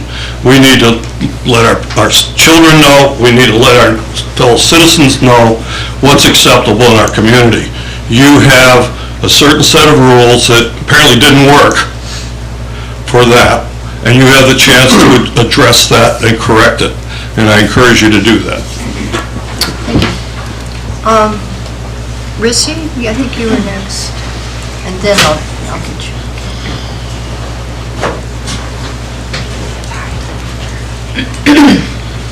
Rissy Casagranda, inside city limits, a mom of a teenager. Okay. I need help. This marijuana potency that we're selling right now is scary. And I don't know about coming to government and asking government to help me, but I'm going everywhere I can and asking for help because this is out of control. You guys had a doctor come talk to you? I think everybody knows, it's just what do we do? Like, how do we fix this? So, in my research that I've done so far, I looked up Alaska state statutes. Well, I called AMCO and there was a really nice guy that answered the phone and talked me through quite a bit. And basically what I was trying to get to, because when I was sitting on the dais and we adopted marijuana into our code, we were told, don't worry, it's just going to mimic alcohol. We're going to do everything that alcohol does, so it's okay. We'll just get this through. So I thought, okay, no problem. I didn't know about 90% THC that costs the same as the 60%. When I know Bruce was maybe smoking 5%, I was smoking 30%. You know, we're up to 90%. This is like meth marijuana. I'm sorry, like I hate to be like so, I'm just scared, so take me with a grain of salt. But I feel like there's something we need to do. I don't know if you guys are the ones that can do it. And I'm not attacking any individual person, but as a mom, if anyone's listening, like hold your babies tight because it's invisible. It's absolutely invisible. You gotta have a really good smell to smell it. It's pretty much invisible. You can't see it. They can do it anywhere. They can do it in the bathrooms at school. It's out of hand. So anyways, I looked up Alaska state statute for alcohol and how it is, Alaska state statute 04.16.110, sale of certain alcoholic beverages prohibited. A person may not sell an alcoholic beverage if it, one, is intended for human consumption as in powder form, so hopefully we don't start getting marijuana in powder form. We could just put that in there, because you never know, maybe before we know it, we'll be snorting it. And then 2, contains more than 76% alcohol by volume. And so what I keep on going back to is I remember growing up in the liquor store business and being aware of Everclear when I was a kid, and then it just went away. Right? Like, what happened? Did we wait till someone died of it? Like, I don't know what the history was or how we got there. But I just hope that you guys can hear all these concerns of, like, I haven't heard anybody come up yet, and maybe someone will come up and say, you know, like, they want to see more marijuana establishments or whatever. Like, I do appreciate everything that you guys are doing to regulate it. And help, and I guess mostly why I'm here if anything, is just to bring to the awareness, like you might have 7-year-old, an 8-year-old, a 9-year-old, and all of a sudden, before you know it, they're gonna be in the middle school, and then they're gonna be in the high school, and it happens really fast, and it happens like overnight, because this stuff is so strong. You take one hit and you're addicted, right? Like, that might be a little extreme, but it catches you, it snags you a lot easier than the stuff that any of us grew up with. And for the adults that are using something that once was medicinal and using it as a drug, there's other ways to find happiness. And, you know, it's like abusing anything, you know, like that's again, I don't know if it's government's place to start regulating stuff. It's up to each of us as a person to love ourselves enough to want to care for ourselves and find moderation. Thank you. Thank you, Lucy. Okay, I think it was, yeah.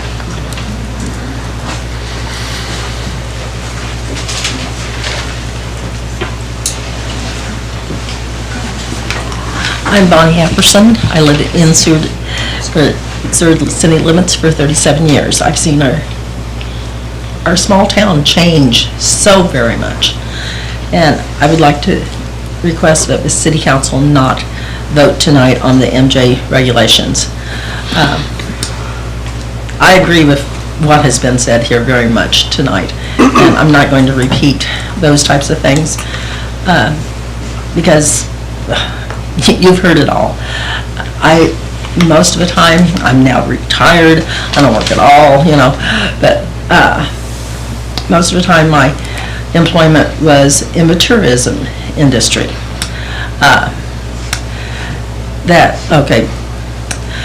But also about most businesses require their employees to be clean while working. Many require drug testing just to be hired. So why are we having more industry that is keeping people from being able to qualify to walk into their business and work? To promote more cannabis companies would also add to encouraging more drug abuse. Our town is a tourism destination. There is a lot of money being put into building a new cruise ship terminal and to the docks. We don't need our town to be known as the drug destination. And most of the tourists that come off the cruise ships are older and retired. They're not wanting to see everyone in the gift shops and all possibly strung out. Tourists come to see our historic town and the scenery. We need to limit the amount of cannabis establishments and not to have more than 2. Liquor establishments are required a certain amount per population. Several years ago, there was another bar that was wanting to get a liquor license, or a new business was wanting to get a liquor license, and they were revoked because we had the limit of bars or liquor license for the amount of people that lived within our community. So please do not vote on the MJ regulations tonight. Please get more community input if needed. I thank you very much. Thank you. Is there anyone else in here that, oh yeah, come on up.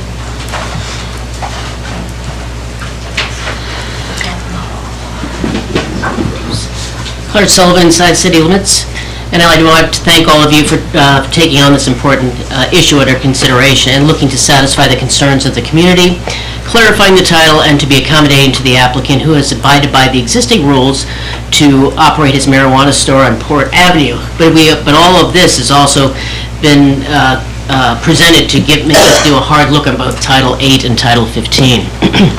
As you may remember, during a recent planning and zoning work session, there was quite a bit of discussion with the commission and the community development over what items were appropriate in a particular title, and a good amount of the concerns were more suited for Title 8, which P&Z has no authority. Those restrictions and operational considerations should be defined in Title 8 first for clarity, and then the Planning and Zoning Commission can finish their work on the land use items in 15, as directed by council following the joint work session we had a few months ago. And as such, I believe that given that Title 15 is still being worked on by the commission, this resolution, as good as it is a bit premature for two reasons. One, as I recall, the commission discussed during their work session that the land use table, that anything that had to do with marijuana establishment would be subjected to a conditional use permit, and that has not been finalized. Similar operations such as a drinking establishment or even a regular drive-through for food or banking still requires a conditional use permit. And given the contentious nature of this issue, it might be prudent to make this section require a conditional use permit instead of the outright permission. Granted, the council can do whatever they want, but why rush the land use permission now and force a land use allowance that hasn't been fully vetted by the commission, who is responsible for analyzing the best use and the procedure? Secondly, previously, the commission did approve a marijuana store drive-through relative to the existing code, given the information that was provided. However, we now understand that the applicant needed a state right-of-way in order to proceed.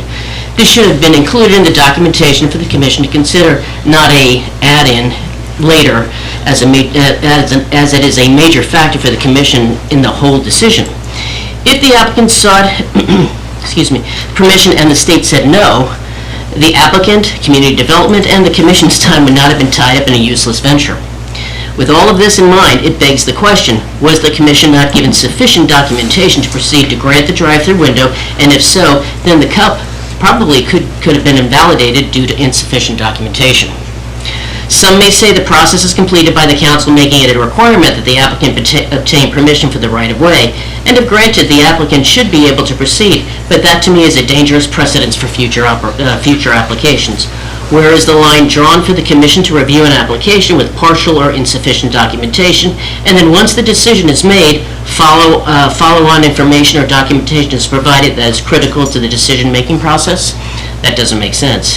That approach is not only inefficient for the city personnel to evaluate and prepare for the commission and the council to review, and it also leaves the door open for information that then the applicant may not want to reveal at the time of application or at all. Thanks. Appreciate it. Thank you. Anyone else in the room? Mr. Bickling, are you coming up to speak, or are you? No. I think she isn't. Could you see if anyone besides Nate wants to speak out there? I'll speak quick. Oh, okay, hold. Yeah, Sarah, you can come up, but, because he wants to go last. I just want to make sure I get people out there. Okay. Just real quick on the Saratogas Inside City Limits. In case you guys haven't ever dealt with psychosis before, I have a little sister. She's adopted into our family. Great girl, like out of high school, went to college, owned a brand new built home in Wasilla, had a baby. We don't know if there was marijuana use that happened. It all went to crap. Like, she lost her house, she lost her job, she lost her kids, she was living with Joe and I don't know if you guys have ever dealt with true psychosis, but it is completely nuts. She was living in our house telling us that she was compromised. We thought she was going to kill us. We thought she was going to kill our kids. You know, it was months before we could get her into a rehabilitation center, and we finally were able to get her one in Fairbanks. But it didn't stop there. If we hadn't had that support for her, she would have ended up on the street. You know, she would have been like Patrick. She would have just been outside. So it goes beyond just the use, and we do think it was probably some sort of cannabis use, and she did have a family that had mental health history. But dealing with somebody in psychosis, I don't ever wish it upon anybody. You know, she accused my kids of putting her kids in the washing machine. It's just, she thought people were after her. So it's just, if we can prevent that in anybody's life and anybody's avenue, I appreciate it, because I don't ever want to see somebody have to go through that as a family, as a person, or anything like that, if you've never hands-on dealt with psychosis. It's very, very tough, and they don't understand. I finally got her sober, or not, whatever you want to call it, normal. And she was up in Anchorage, and she called me, and she said, Sarah, you have to realize this is very real to me in my head, and you just have to bear with me. And if she didn't have the team that she had, I don't know where she would be today. So if we can help prevent 1 case, 2 case, 3 case in the future, I would definitely appreciate that. Thank you. Thank you, Sarah. So if there's no one else out there, then Nate, you're on. Nate Smith, outside Seward City Limits. I just rewrote my speech 3 times out there. Okay. I get back to this. You wake up, you read the New York Post, and the New York Post is asking the federal government to get involved. It is saying that our local communities and our state have not set regulations and done things that would help it progress and control some of the concerns and some of the staffing issues that they have at hospitals and whatnot. And I think about 2 years ago when I was sitting right here and saying, I'm not against marijuana, I'm just against where it is. It's the same thing with mining. I'm not against mining, but doing it in Bristol Bay might not be the best place. And so I get back to this, where is our common sense on some rules? I get online today and people are going back and forth on it, and I go, yeah, okay, the smell. Well, if there was a city ordinance where our nice chief here could walk up and go, hey, I kind of smell some marijuana, do you have an open container? That's a $250 ticket. We're one of the few states that doesn't have that. We're also a city that doesn't. So if that's bothering people, make an open container law. My main concern with the CUP is somebody driving and using marijuana, especially at a 90% rate. Okay? Open container law, help solve that. Make, some teeth on it, a $500 fine.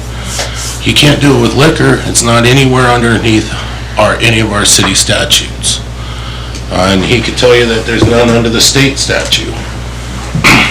And talking with the troopers, a trooper couldn't even arrest you if our city ordinance did have that.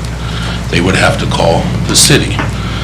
So once again, I think we're just putting the cart before the horse here before we have actual things that would make people feel safe.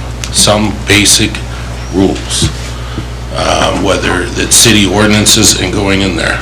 I was on the fence on whether I was going to come talk tonight, and I had taken this so far, but I coach wrestling, and I got 26 kids in the first one and 20 kids in the afternoon, and I'm thinking they're 2 different sets of ages, and then look at mine graduating and looking at how it's progressing and what we're doing, and just gone, I have your grandkid in my room there. What's it going to be when he gets up here? What precedents are we going to set? What rules do we might need to mitigate to make sure that everybody is in here? Psychosis is a real problem. Okay, let's limit how much they can get. Let's, you got somebody who maintains a bar, and he could tell you what liquor and this and how it, different volume percentages. And, we just need to mimic some of that. And I think it's beyond common sense. Limiting the property to 21 and over. We have outdoor consumption. I'm a cigarette smoker. I was pissed when they said I can't go outside and smoke around the establishment.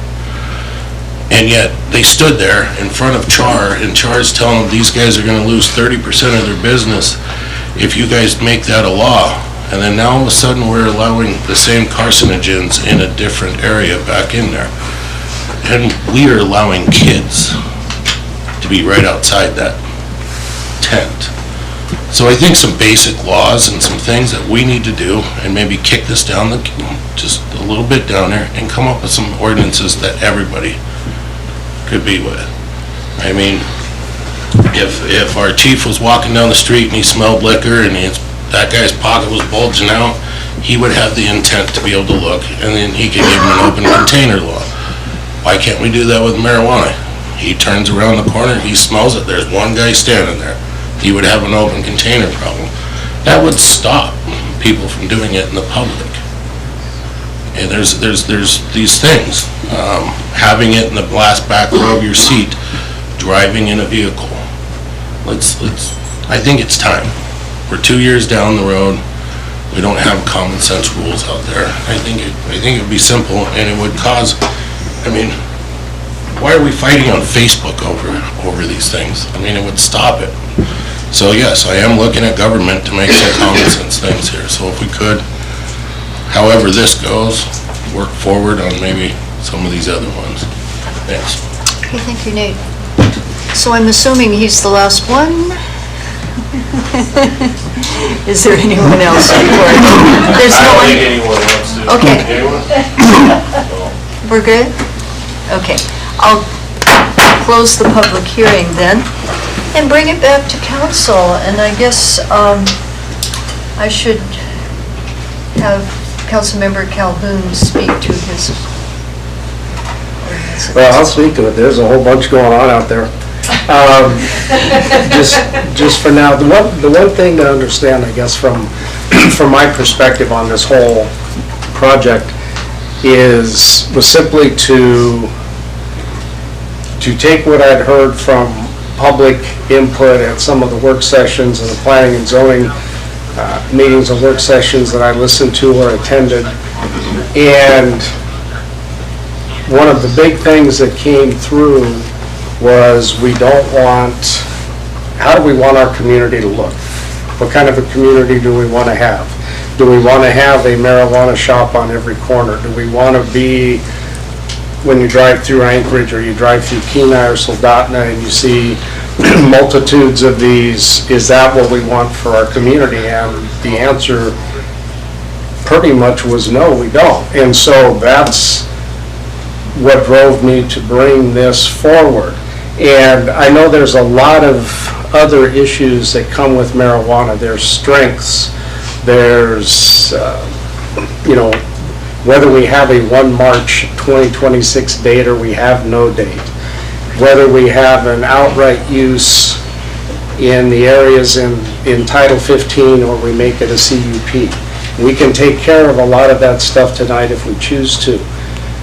Some of the other issues, we probably need a little bit more time to look at as far as THC concentrations and strengths.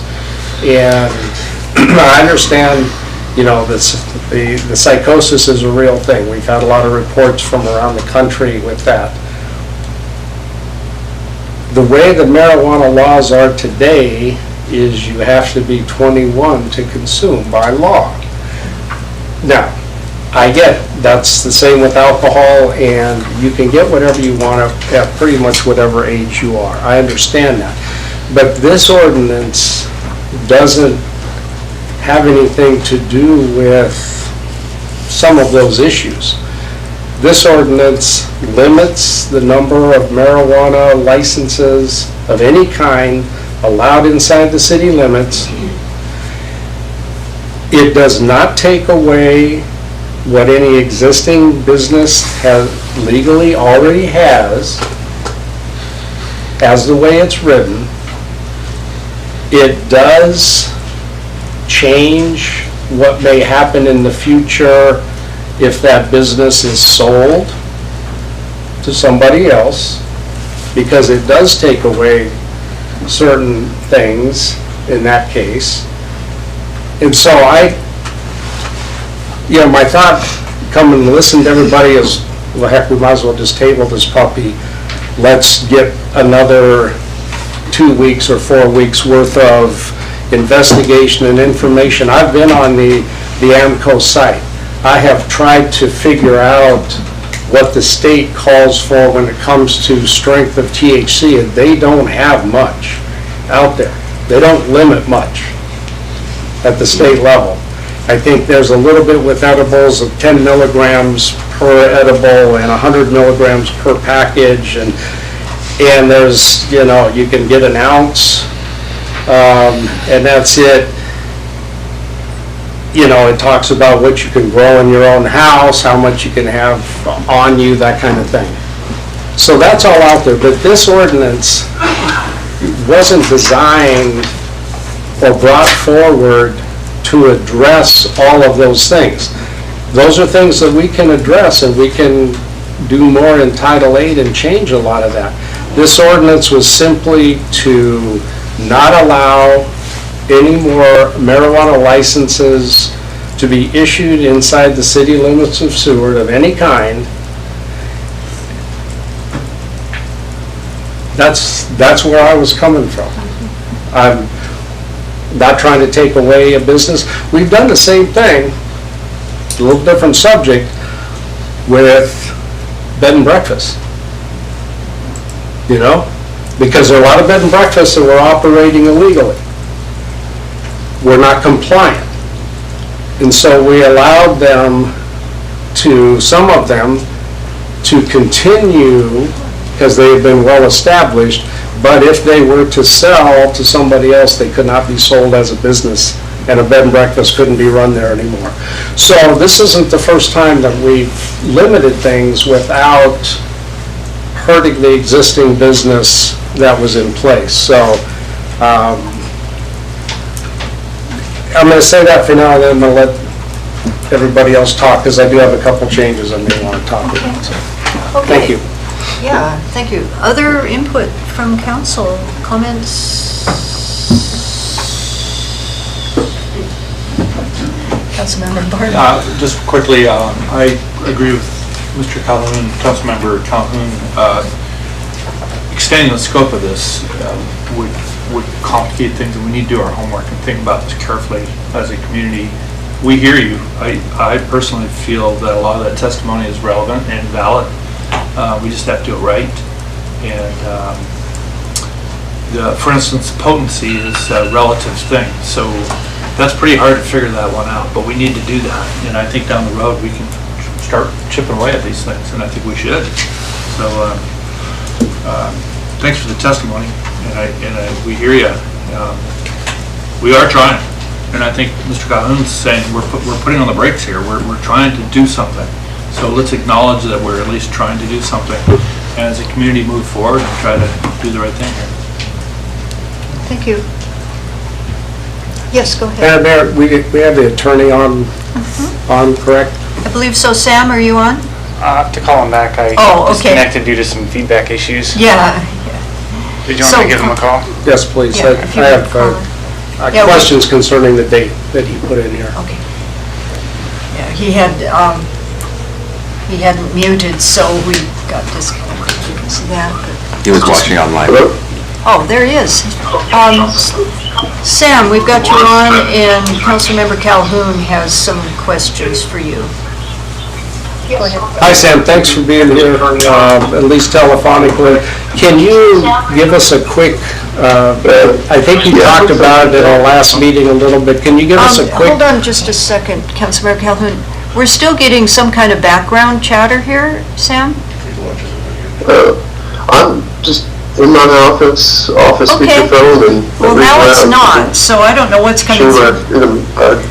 Okay, let's try again. Go ahead. Okay, could I just get an explanation on the reason that March 1st, 2026 date was put into Title 8? Yes, and hopefully people can hear me. Yes. I answered a question last time, and I think I might have answered a different question, which is simply why was it March 1st? But why that date in general is in there is because there is an existing property right. There is, I'll call it potential legal liability, and it's a significant risk that there's constitutional protection for existing property rights, and governmental entities can be required to pay for the financial damage that if that property right is hindered. Let's not even say taken away necessarily, but hindered.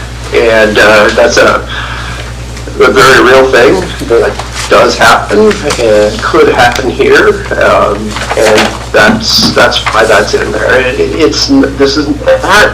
That is not unique in any way to marijuana. It has really nothing to do with whether the city has the legal authority to regulate through state AMCO regs or whether it's preempted. It has nothing to do with that. If the city decided that it wants to have hardware stores only be able to stay up until 11 o'clock in the morning, just because for whatever reason, that would be kind of absurd, but we'd be in the same situation. It really has nothing to do with the regulatory scheme that state law versus city authority It's just that you have an existing property, right? If that is infringed to a certain degree, and courts that setting that degree is challenging. But there's a very real chance that the city could be financially liable here. And that's that clause in the ordinance with the March 1 date would protect against that. It would eliminate the risk, essentially.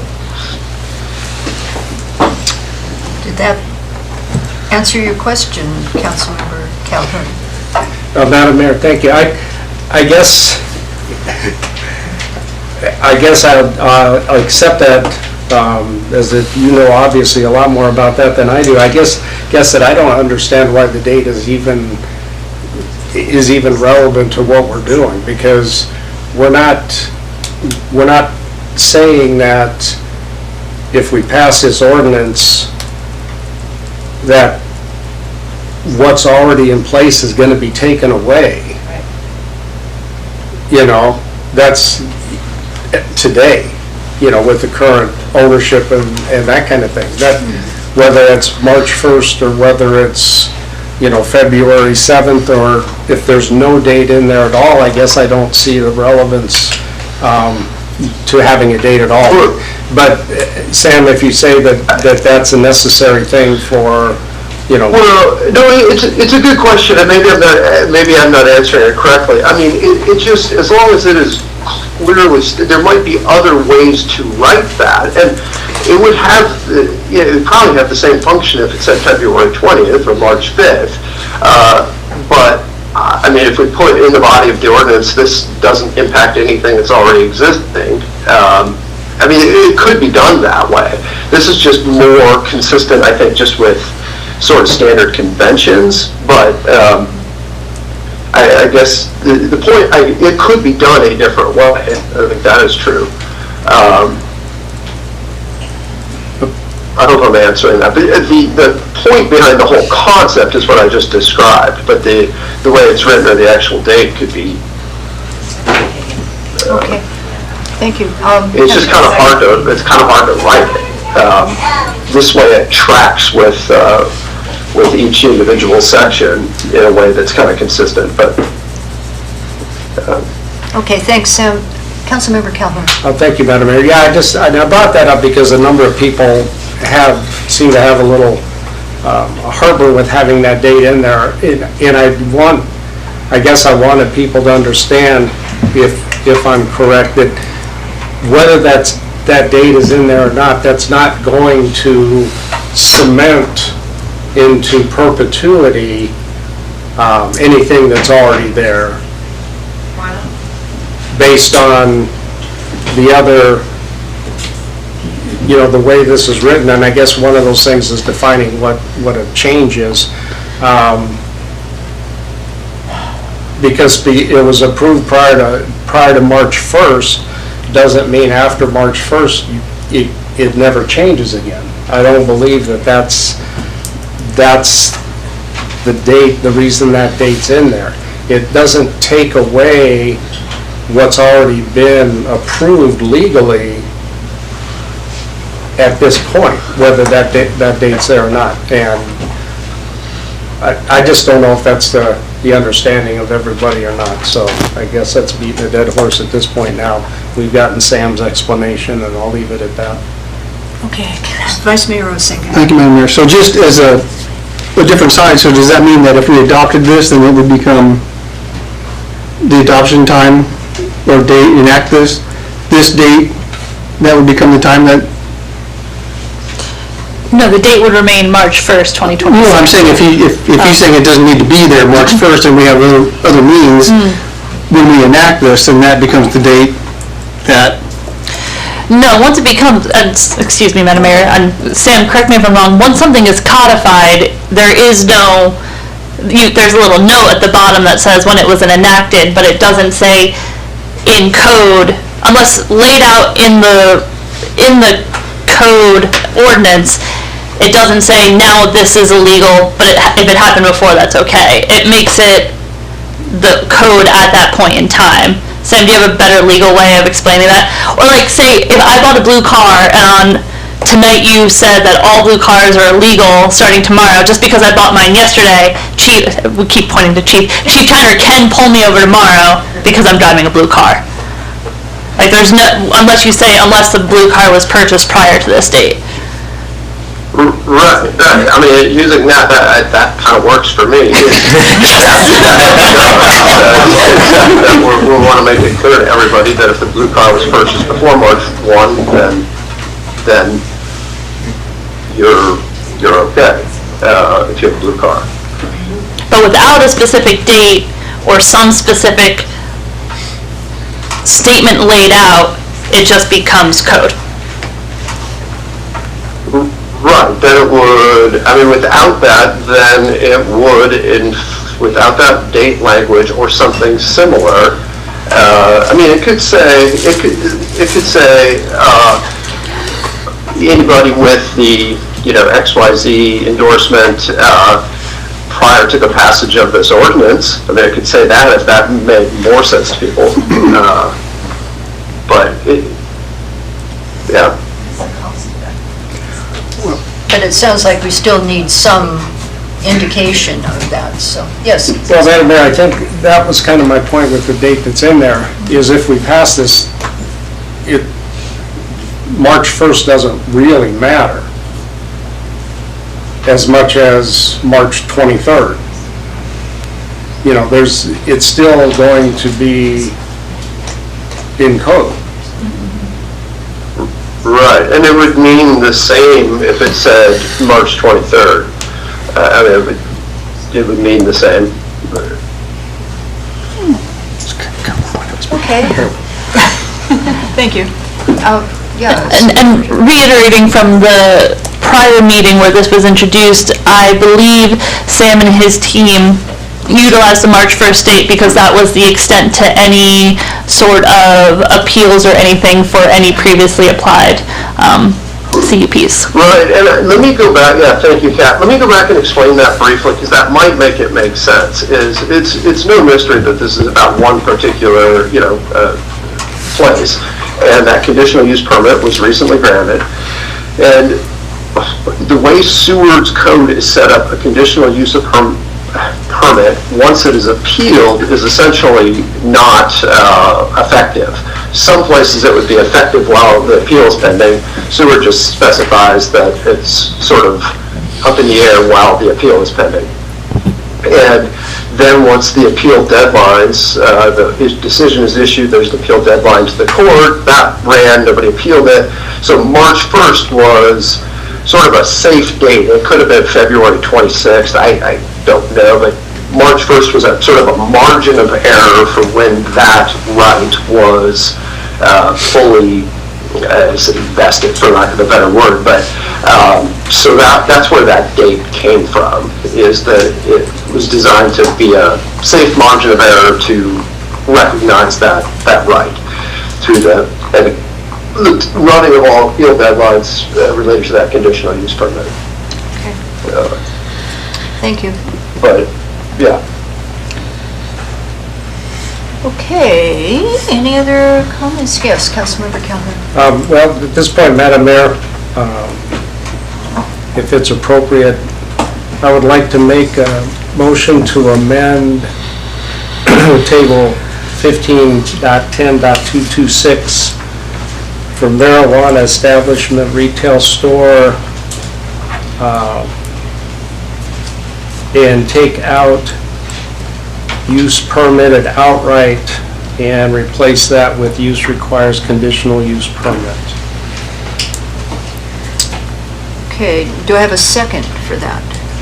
I'd like to second that motion. Okay, it's moved and seconded, so we can discuss that. We're looking on page 79 of the packet, correct? Correct. And instead of, what you're moving is instead of eliminating all of that, you're going to leave the words there and put Cs instead of the crossed out zero? What do you? No, just not the stuff that is being stricken. Okay. Just what's left there, marijuana establishment, retail store, and if you look at the Oh, so use, just that one and make that a just C. that one. Okay. Leave everything else the same and change that to C. requires a conditional use permit. Okay. It's been moved and seconded. Does everybody understand what he's saying now? Just wanted to clarify. Any discussion on that amendment? Do we want to vote on the amendment? I'm seeing nods. Mr. Clerk, do you want to read that, just so we can hear it again? Yeah, just to make sure we're all on the Yeah. same page here. So 79 of the packet, we're looking at the marijuana establishment retail store row, and then there's 4 use permitted outrights in principally commercial, and you were wanting to amend it to have, which ones require a CUP? That have it require a CUP in all 4 of those districts. The principally commercial, So- the 4 districts. So all 4 of those? Yes. Do we want to discuss this anymore, or are we ready to vote? Guess we're ready to vote. Okay. So this is voting on just the amendment to change the use permitted outright to use requires conditional use permit. Draper? Yes. Kreitz? Yes. Barnwell? Yes. Warner? Yes? Calhoun? Yes. Osenga? Yes. And Mayor McClure. Yes. So that amendment has passed, and the main motion as amended is back on the floor. Okay, yes, Councilmember Calhoun. Yeah, thank you, Madam Mayor.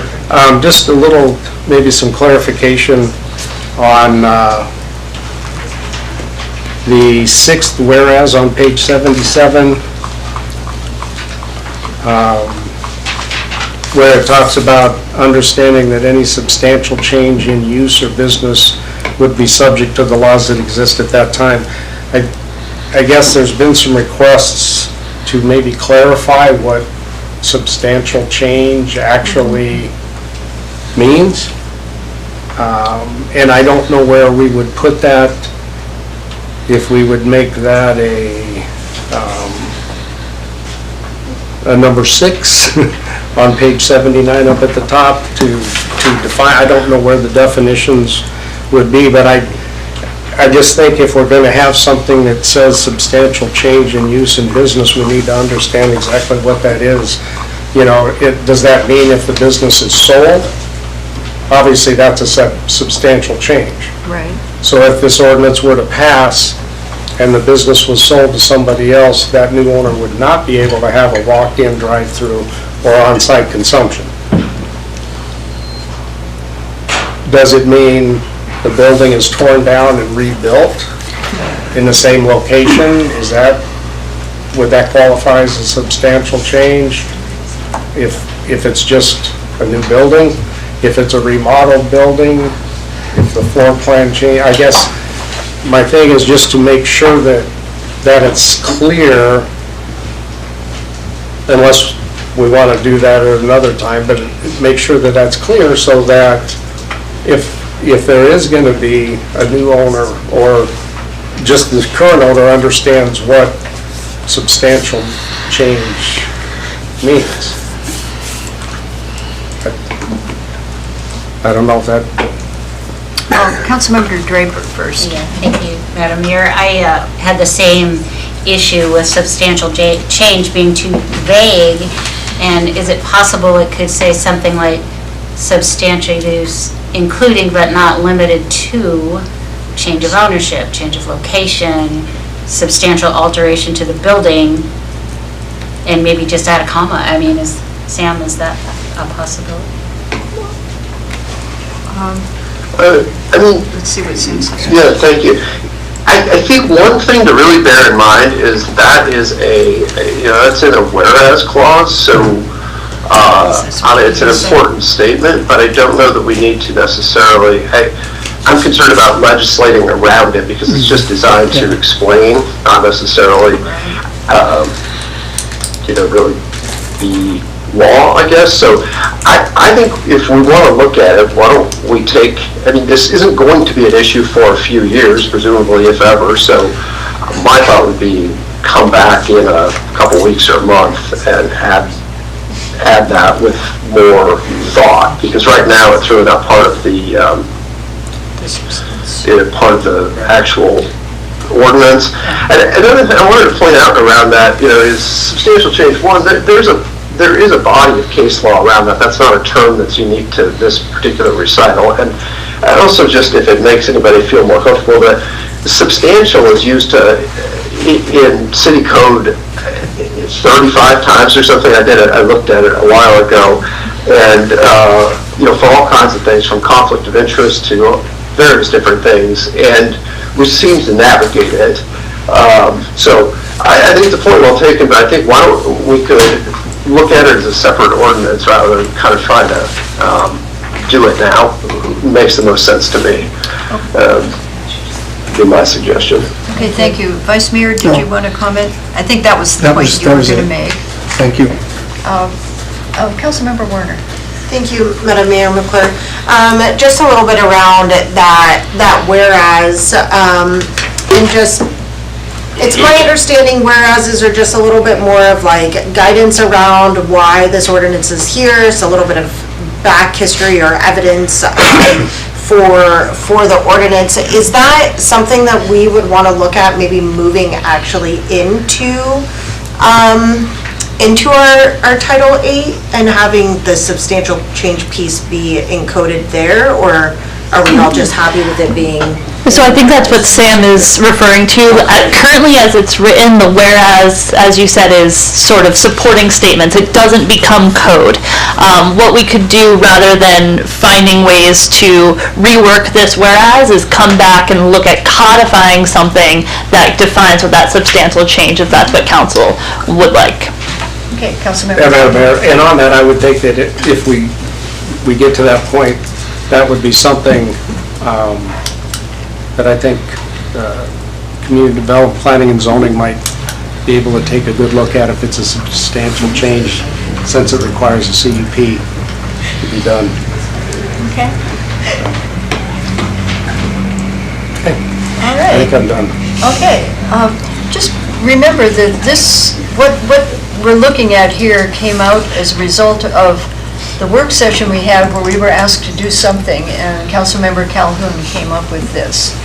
And so we're trying to, through this, make progress in the direction that the public has been asking for within the limits of what we have. So I'm just pointing that out. The question is, do we want to vote on this tonight? And are we ready? I'm seeing a couple nods, or is there anything else anybody wants to say? I'll Go just ahead, say that, Councilmember. I had so many concerns and wrote so many things, and what it came down to was the issue of grandfathering, the issue of being a taking, which Sam clarified pretty clearly that it is indeed. That is indeed what that would be, so that's been satisfied for me. The potency issue needs to be a separate thing, separate day, lots more input and testimony, so that I've gotten myself satisfied with that needs to happen later. So with those things being said, and I think I'm ready to go. Okay. Councilmember, I'll last only words. say one more thing real Okay. quick on the grandfathering thing, just so people are aware, because somebody said that I knew something about alcohol stuff. Almost every liquor license in Seward is grandfathered, because we have 13 bars, not to count the restaurant and hotel licenses and stuff, and under current law, we would be authorized to have one. So. Okay, we're ready to vote on this would be the amended version. Any last words? Okay, Mr. Clerk, would you, yeah. Okay, so final vote for ordinance 2026-004 as amended. Calhoun? Yes. Osenga? Yes. Warner? Yes. Draper? Yes. Barnwell? Yes. Kreitz? Yes. And Mayor McClure. Yes. That ordinance has been enacted. Okay, That was huge. Can we move on, or do we need another break after that? Ready to move on? Okay, new business, resolutions. When you're ready, Mr. Clerk, Resolution 2026-025. Resolution 2026-025, authorizing the city manager to execute a change order with AK Built Construction and Design for an additional 275 feet of cable railing from D float to B float fish waste station in the amount of $119,000 plus a 10% contingency and appropriating funds. It's on page 81 of the packet. I'd ask for a motion to approve in a second, please. I'll move for the approval of Resolution 2026-025. Okay, moved and seconded. Administration. Thank you, Madam Mayor. I will invite Harbor Master Tony Szymanski to come speak to this resolution.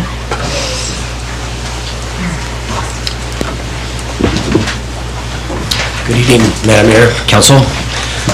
Just like it states, we're just looking for your approval this evening for an additional 275 feet of cable railing to extend from D-float gangway south to the corner of the B-float fish cleaning station. This will be funded through the use of CPV funds and sort of added on to our project that was approved on January 11th by Resolution 2026-009 with AK Built. They feel this will fall in their scope of work. They can finish it by the deadline of May 30th. Wow. And hopefully start here pretty soon once it warms up. Okay. Anything you want to add, Madam City Manager? Yeah, I think just clarifying a little bit what Tony said, the original project bid came in significantly under, and we had some remaining budget from the CPV funds to really finish this off. So good job to Tony and his crew for figuring that out and working towards getting that whole area improved. Okay. Any comments from council or questions? It's pretty obvious. We're ready to vote on this? We're ready, Mr. Clerk. Voting on the approval of Resolution 2026-025, Osenga, Yes. Calhoun, Yes. Barnwell, Yes. Kreitz, Yes. Warner, Yes. Draper, Yes. and Mayor McClure. Yes. That resolution has been approved. Okay, Resolution 2026-026. Would you please read that, Mr. Clerk? Resolution 2026-026, supporting the development of hydroelectric projects on Godwin Creek and 4th of July Creek to provide cost-effective, long-term renewable energy for the Seward community. Okay, and you'll find that on page 88. I'd ask for a motion to approve in a second, please. I'll move for the approval of Resolution 2026-026. A second. Okay, moved and seconded. Administration, who wants to speak to this? Thank you, Madam Mayor. I'll invite Taylor up to speak to this. Very excited. Madam Mayor, members of the council, I really like this resolution more than most of them, just because I'm not asking you for money. That's a good thing. But, so we're asking for the support of the development of Godwin Creek and 4th of July Creek. So going back 100 years, actually more, Seward was powered by a hydroelectric project off of Lowell Creek from 1905 to 1939.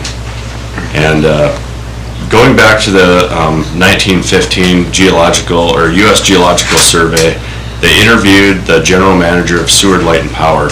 And I was always told that, you know, these projects could never happen because there's rocks, and they were getting rocks and everything coming down and hitting the pellet turbines. And in that report, they were actually dealing with what's called frazzle. So it was the ice building up in the penstock that's still along the creek up there. It's the tin pipe that you walk over when you're hiking up the canyon.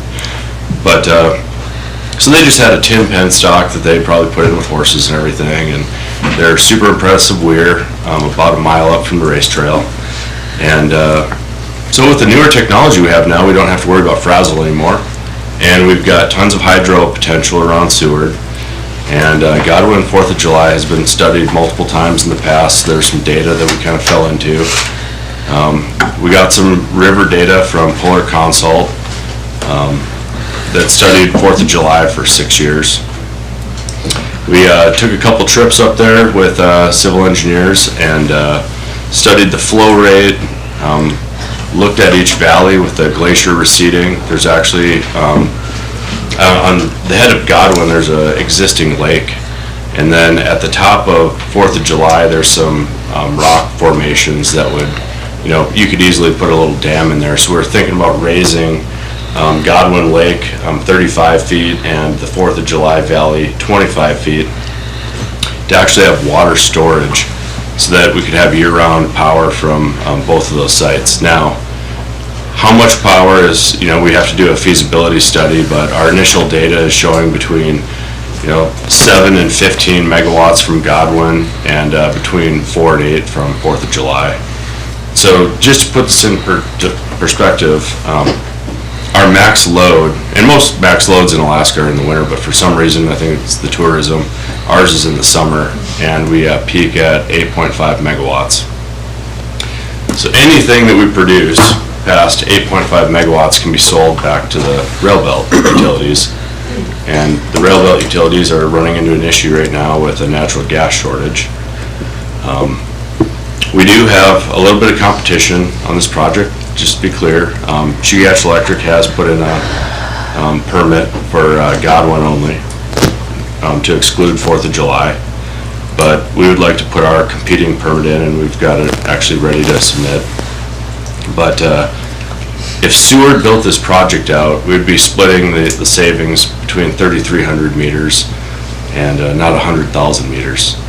So it's just something to consider, that if you had, 7-cent power coming off of our own hydro, that's half a COPA, and that would cut everyone's bills down substantially. I can't promise any of those numbers. We still have to do the feasibility engineering. If we do the feasibility engineering and it doesn't pay off, it's like we don't proceed. But what we're asking for with this resolution is your support to continue working on this, and you have the most dedicated team that you could ever ask for with our operator mechanics, our field engineer, and our linemen. Everyone's super thrilled to build this project out, and if the feasibility engineering comes back favorable, of course. But we're also working on grants. There's a 50% tax credit that's out there that could potentially pay for half the project by itself, not including other grants that we're pursuing. So, we can build a good portion of this in-house. Of course, having to hire some kids out of high school and stuff to learn how to do this stuff, but anyway, there's a lot of opportunities for the town, and this would be the first of we've identified 7 projects that most of them were actually identified in 1915 in the study, and they haven't been built for some reason, to include the Lost Lake Hydro that I just happened to get some plans from someone for. But I'll be bringing those to Anchorage tomorrow to digitize. Really? But, any questions? I have a question. Where did you get those plans? Yep, My dad rescued them from destruction years ago. They were here somewhere in City Hall, and he got them, and they've been passed around. I know Doug has seen them, and anyway, so I just had to say.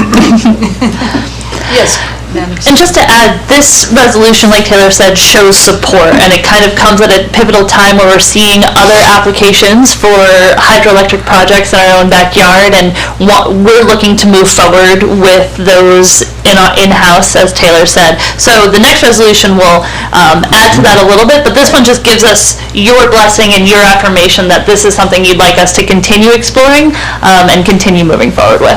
Okay, thank you. Are we ready to vote on this one? We're ready.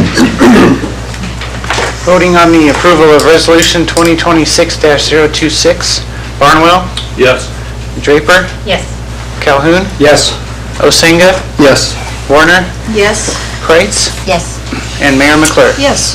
That resolution has been approved. Okay, and that moves us to Resolution 2026-027. When you're ready, Mr. Clerk, would you please read that?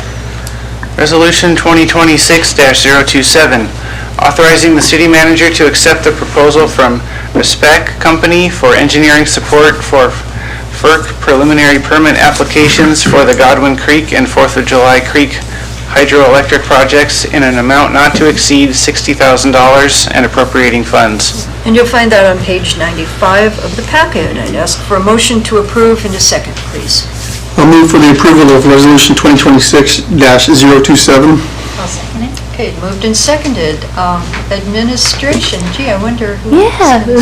Thank you, Madam Mayor. I'm going to pass it off to Taylor in a second, but I did just want to highlight one thing in the background and justification.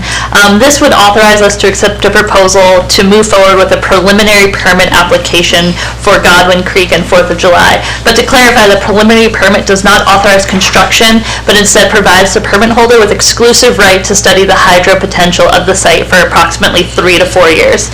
During this time, we can conduct feasibility studies, engineering analyses, environmental reviews, and funding development to determine whether the project should move forward. So kind of what Taylor was hinting at, this is, with your support from the previous resolution, this one allows us to figure out if it's something that works for our community. It's definitely something that's timely right now, as he also mentioned, there's a competing application, and just some things I wanted to highlight before I pass it off to Taylor to add anything else. Okay, Taylor, anything else to say? I really don't have much else to add, but out of the hydroelectric projects that have been proposed, just from my time in the industry, there's been a lot of studies that have happened, but none of them have ever been built. And so when I'm looking for an engineering firm, I started with my friend Max at All Points North. He helped us build Ski Talk out in Hatcher Pass and did all the engineering for this thing pro bono, but he also specializes in hydro. Well, we lost Max because he had to go down to finish the Sweetheart Lake Dam in Juneau that he's designed. And so Max is actually an engineer that can move a project forward to completion. But other than that, we looked at RESPEC engineering because they've also moved hydroelectric projects in Alaska from just the study phase to completion. And there's other firms up here that have completed multiple studies, but they've never brought a project to completion. So that's the reason why we're hoping to go with RESPEC on this one. And meeting with their engineering team, they have just a ton of talent, and they're willing to roll up their sleeves and get dirty and get out there and get the data and help us decide if this is something that we should pursue. Okay, thank you. Questions, comments? Ready? I do. Okay, Councilmember Varno. Yeah. Couple, well, actually about 3. Number 1, so we're spending $60,000 on this. When does how does FERC work with this?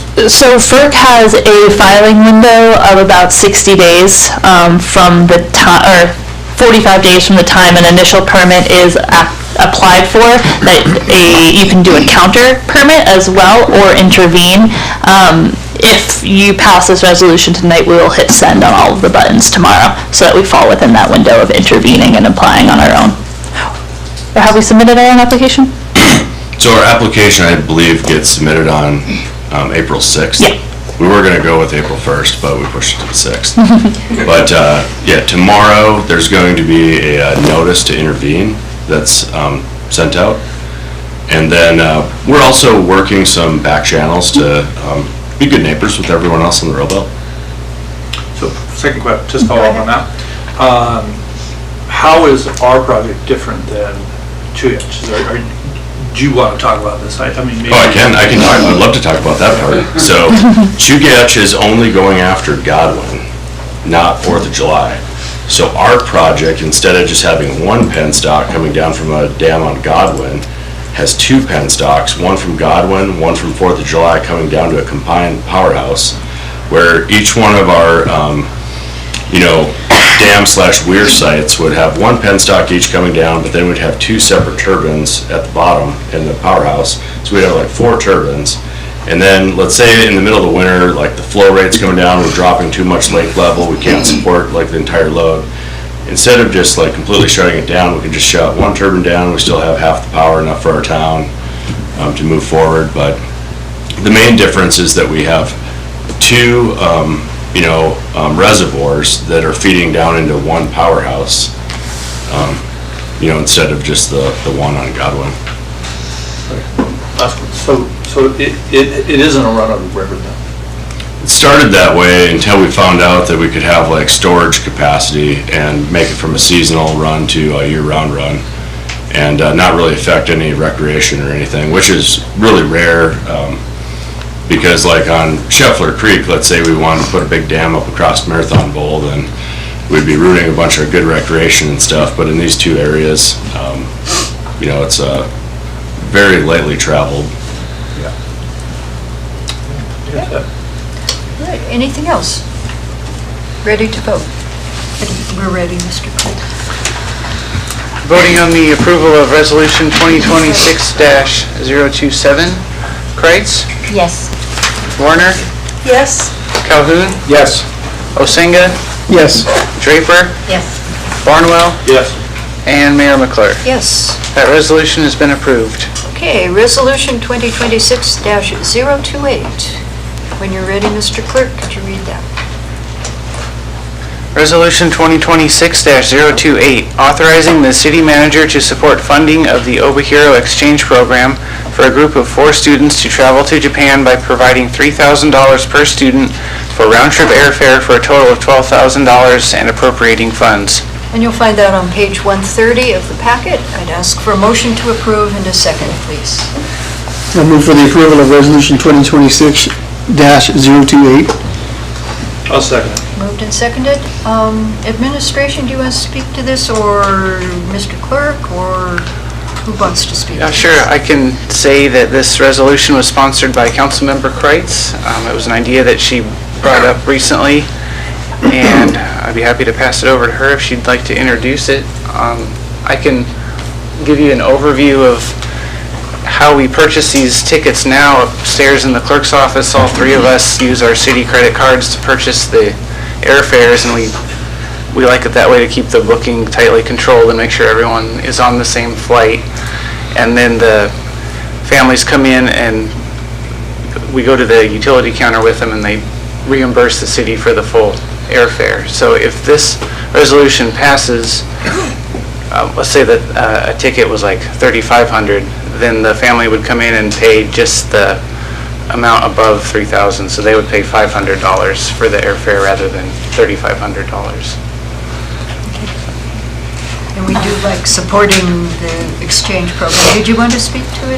Yeah, no, I was just going to say that the reason that I brought this forward was after having traveled last year to Japan myself, I did have a conversation when I was there. I did not realize I've been hosting the Japanese students when they come over since 2018, but the city of Obihiro does provide some financial support for the students that they're sending over every year, just because of the airfare being so expensive. And after I got to thinking about it, I feel like it does really limit the children that can apply for this program. I mean, I don't know how many families can really fork out $3,500 for airfare.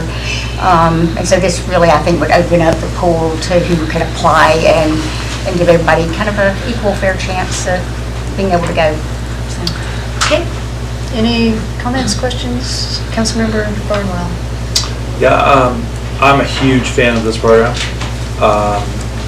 but I personally feel it's a pretty hefty cost for the city, for the program.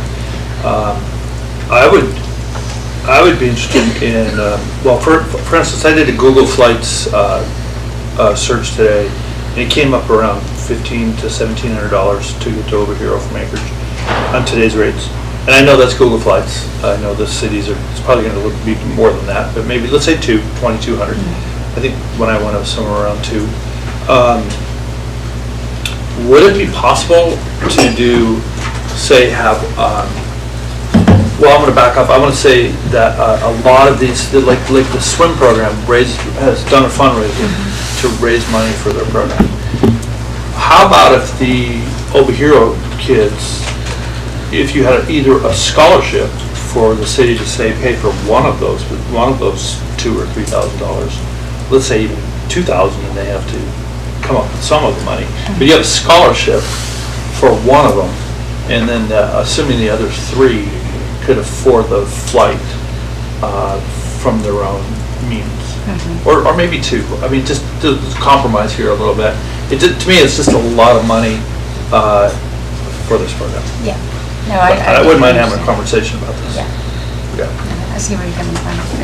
I'm open to some, suggestions if someone has other ideas, but I did, just again, my initial thought on this is just wanted to give, all of the kids that could, have the opportunity, whether, I didn't want it to be a financial burden or a reason for them not to apply, so. Yeah, I totally agree. Yeah. Councilmember Warner. Thank you, Madam Mayor McClure.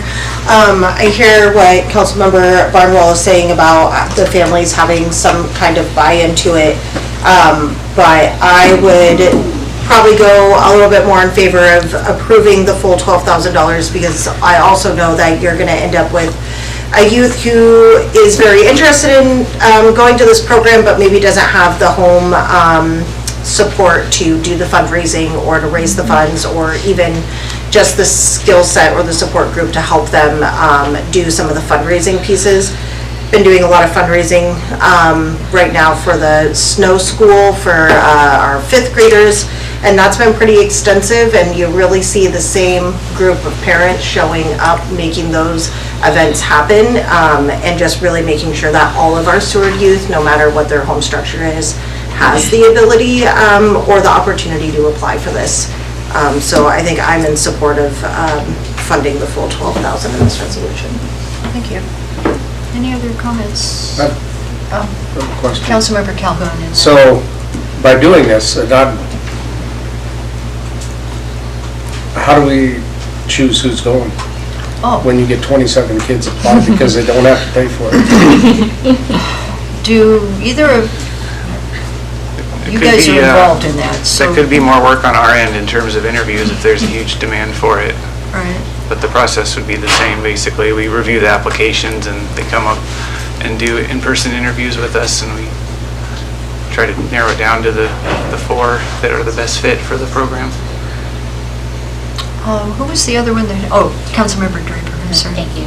I just wanted to say that by having them all paid for, it kind of removes any stigma there might be to the person who got the scholarship. I was going to suggest that too. I know, can I make a suggestion too, is that they can apply for this anywhere from going into their freshman year to their junior year in high school. So if they weren't able to get picked the first year, they have multiple years they can continue to apply for it too. So it's not like they have one shot and they're out and they can't go. They have 3 years to apply to go. So it's not, they have options if they don't get selected for that year. They can reapply the next year. I remember not so long ago, we were scrambling or scraping to get just 1 or 2. People weren't applying, so I think this is obviously a really good incentive to get kids involved in this. Any amendments, or are we ready to vote? Looks like we're ready to vote. Let's vote. Voting on the approval of Resolution 2026-028. Draper? Yes. Osenga? Yes. Kreitz? Yes. Calhoun? Yes. Barnwell? Yeah. Yes. Warner? Yes. And Mayor McClure? Yes. That resolution has been approved. Okay, thank you. Now you got your work cut out for you. Last item, Resolution 2026-029. When you're ready, Mr. Clerk, to read that. Resolution 2026-029, authorizing the city manager to enter into a contract with T. Bailey for the construction of a new 500,000-gallon water storage tank for an amount not to exceed $2,853,300. Okay, and you'll find that on page 135. I'd ask for a motion to approve in a second, please.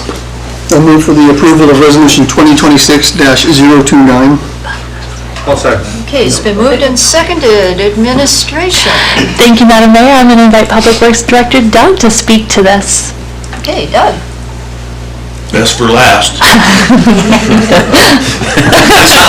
is the third time on this same project. This is our water tank up Lowell Canyon. First got $1.9 million grant for it. We also put some ARPA money down for it. The project's paid, came and we had to come before you to award the contract for design, which went to CRW.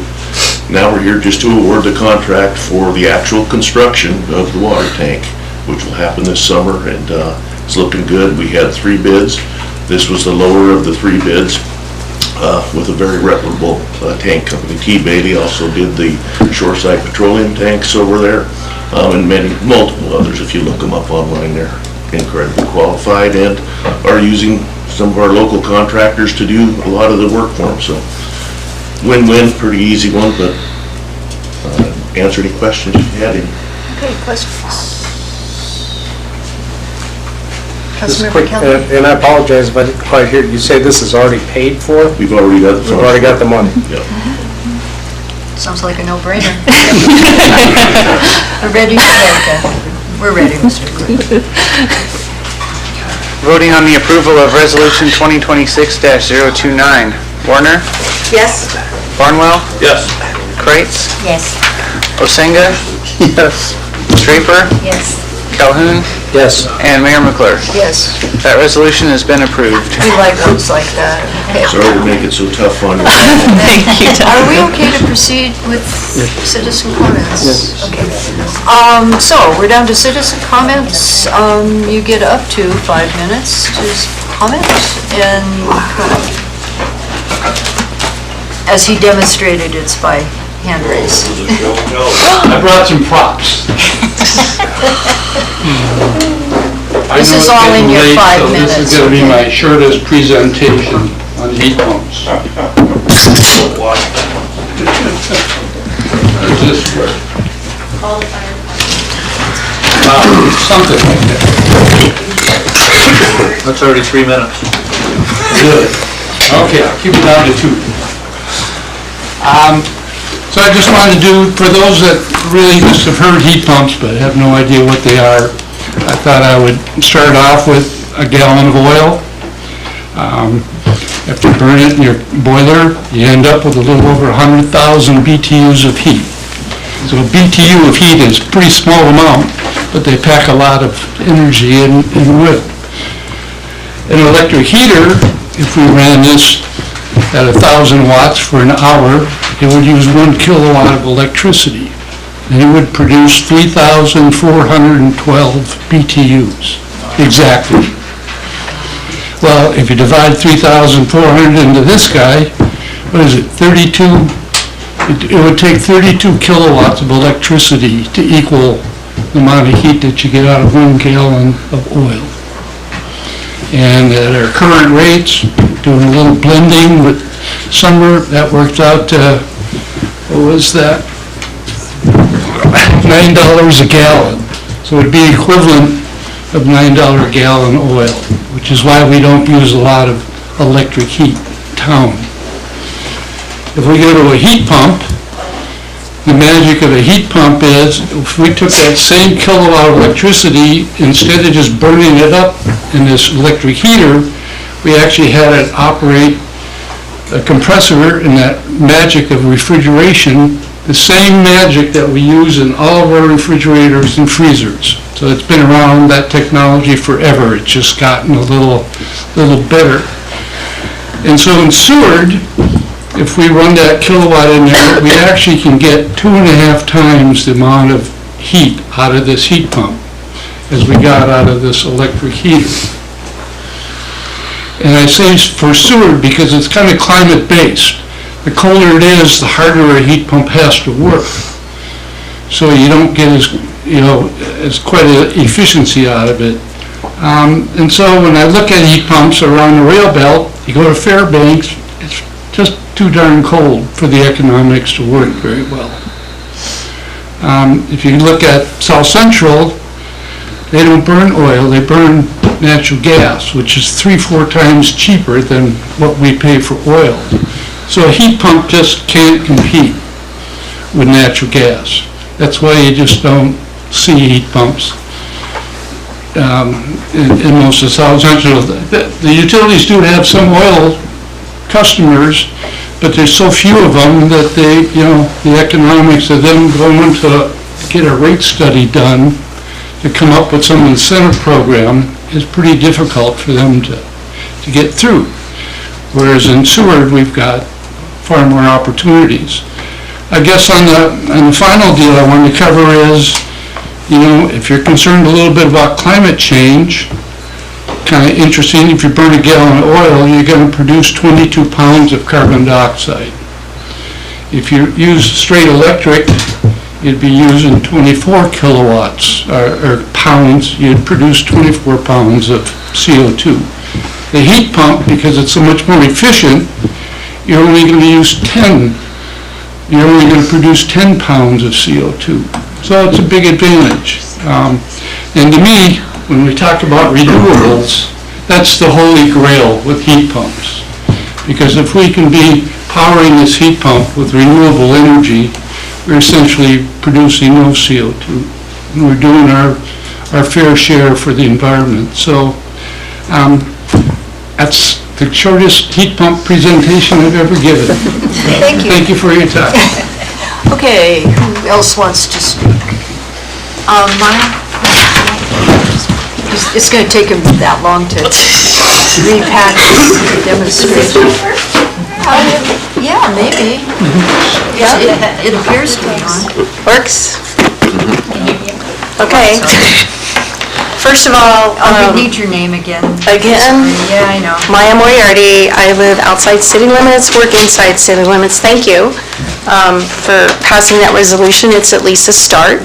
And I know that you had talked about getting back to it, I don't know about the resolution, but getting back to adding to the ordinance, right? Is that what I heard? So I would ask you to please get it on the schedule without delays. We've experienced that before, so we don't want this to be delayed like for the year that we had to deal with before. There's some things that you talked about that I hope that you keep on that agenda, including what Nate was talking about with laws and fines. And there is precedent for some of the things that he was talking about. And then when it comes to potency, there's obviously medical professionals in the area. There's a lot of people that can talk to you about mental health. I know that you received some emails from people that are providers here in Seward on mental health. Just have a panel if you want and talk to them about it. I don't know what you're allowed to do, if there would be a work session, but just know that the state of Washington in 2020 and 2021, they did try to limit potency to 30% THC, so on a statewide level, but they had pretty deep pockets with the lobbyists for cannabis, and so I know none of you are getting paid by the cannabis industry, so that shouldn't be an issue of trying to set a limit. So there is precedent of someone or a state trying to limit the potency. So they legalized cannabis in 2012. And because of the medical community coming together, the psychiatrists, the doctors, that's when they decided we need to try and do something about this, but they haven't been able to yet. Lastly, I don't agree with the attorney on some things. When it comes to the drive-through, if you did a SWOT analysis, what's your liability? What would he lose? The $250 application fee? He hasn't started using the drive-through. There is no real damage when it comes to that. And I was a litigation claim rep for a long time. Those are things that we would look at. And if a case was to go to trial, that's what we would say. Okay, we're going to go to trial for the principle of it, and if we lost, maybe we lost the $250, and that would be the damages. So I don't agree with him on that. So if you're able to look at that again, that's something I would think about. What's your risk? But thank you for passing that. It's a start. Anyone else? Sarah, well, you guys fight around. There you go.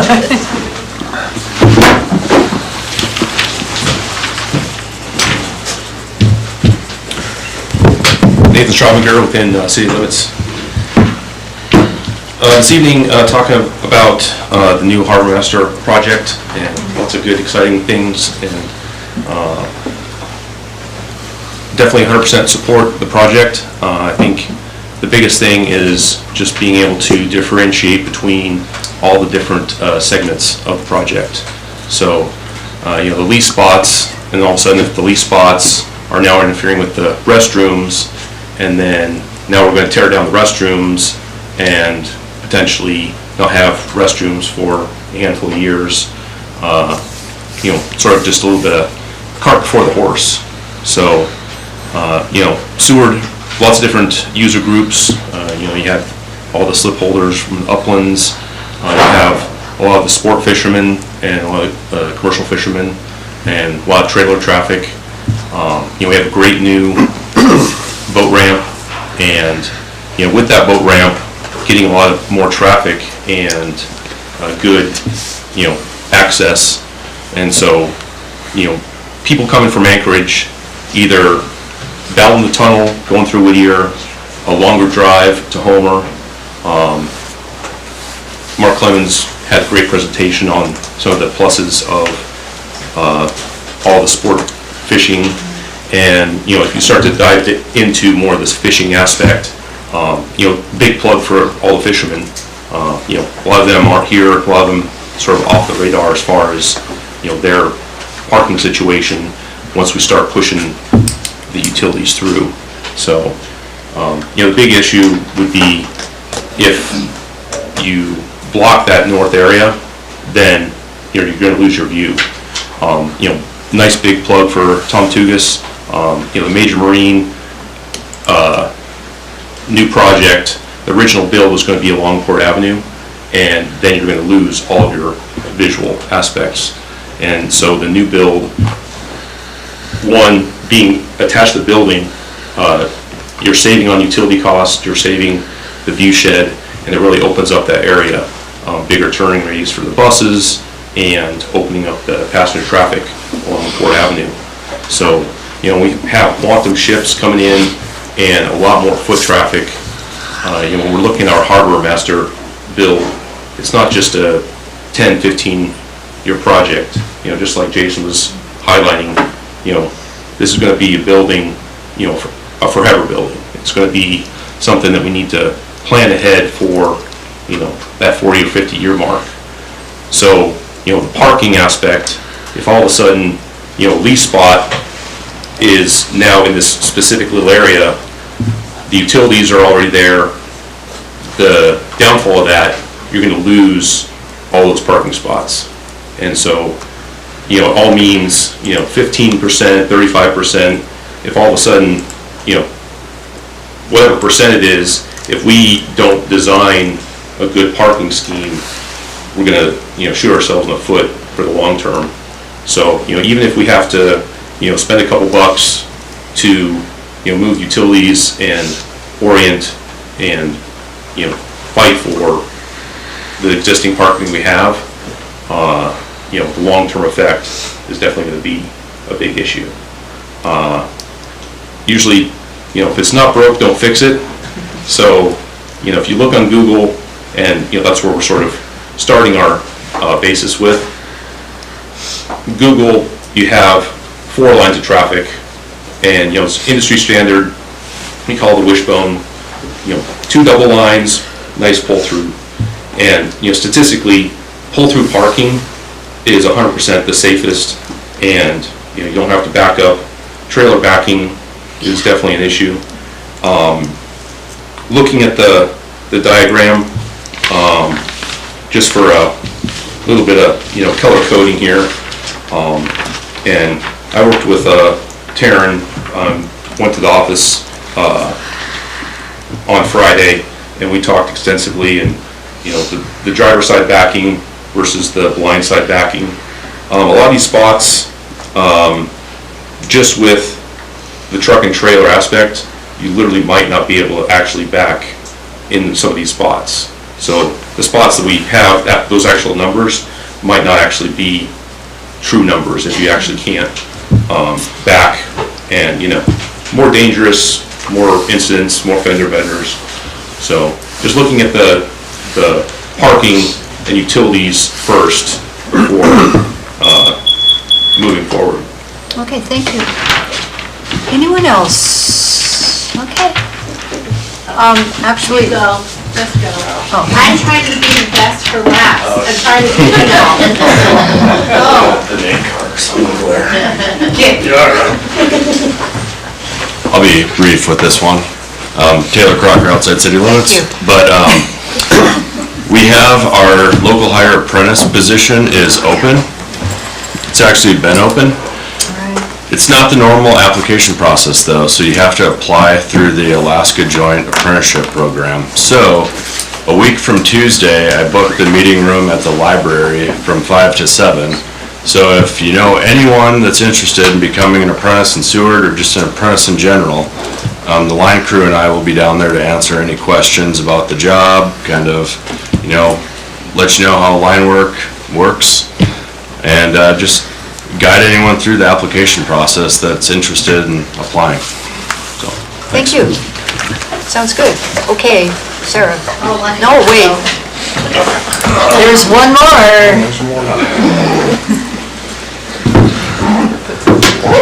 Bruce Jaffa, outside city limits. Another great meeting.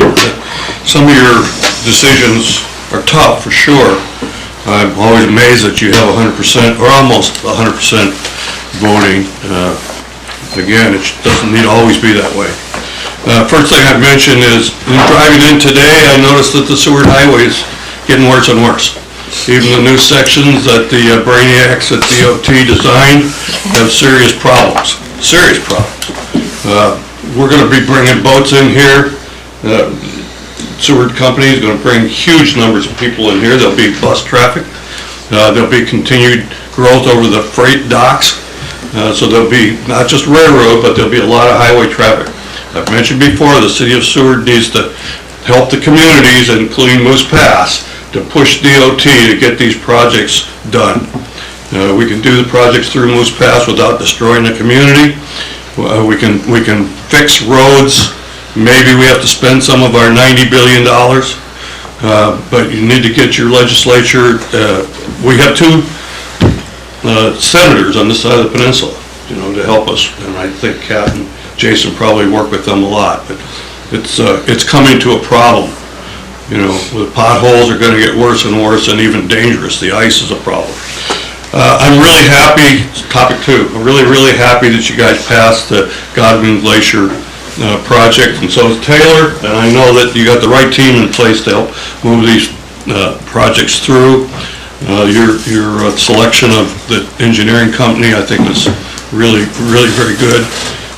I might mention, I still read a lot of articles, although I'm semi-retired. The big picture, blackouts in 2025. You can see around the world, Alaska's on that chart of blackouts.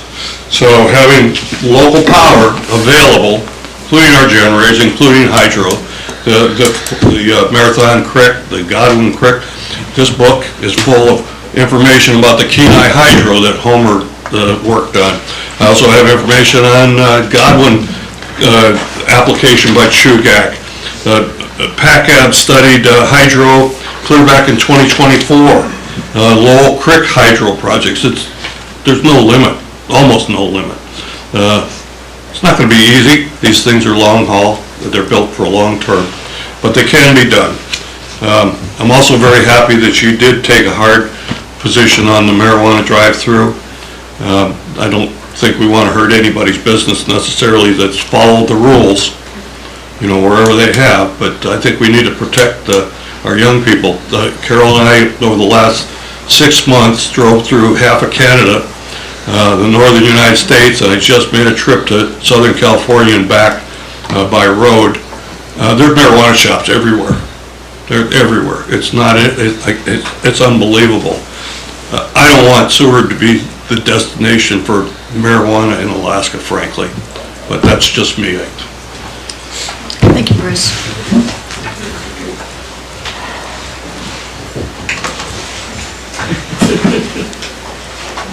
Try to hurry. I know everybody wants to get home, but I just had to come up here and comment that I'm sorry, it's just very disappointing that this diocese... Rhonda, you need to... Oh, Rhonda, inside city limits, okay. Rhonda Hubbard. Anyway, it's just very disappointing that this diocese bought into accepting the taking issues, therefore refrained from editing out the March 1st date. No one here posed the question of what the value of these takings might be, and why not ask the AMCO attorney for their opinion. And as it was mentioned, you're looking at doing future ordinances, but if you've set this precedence, then it's going to be a takings issue.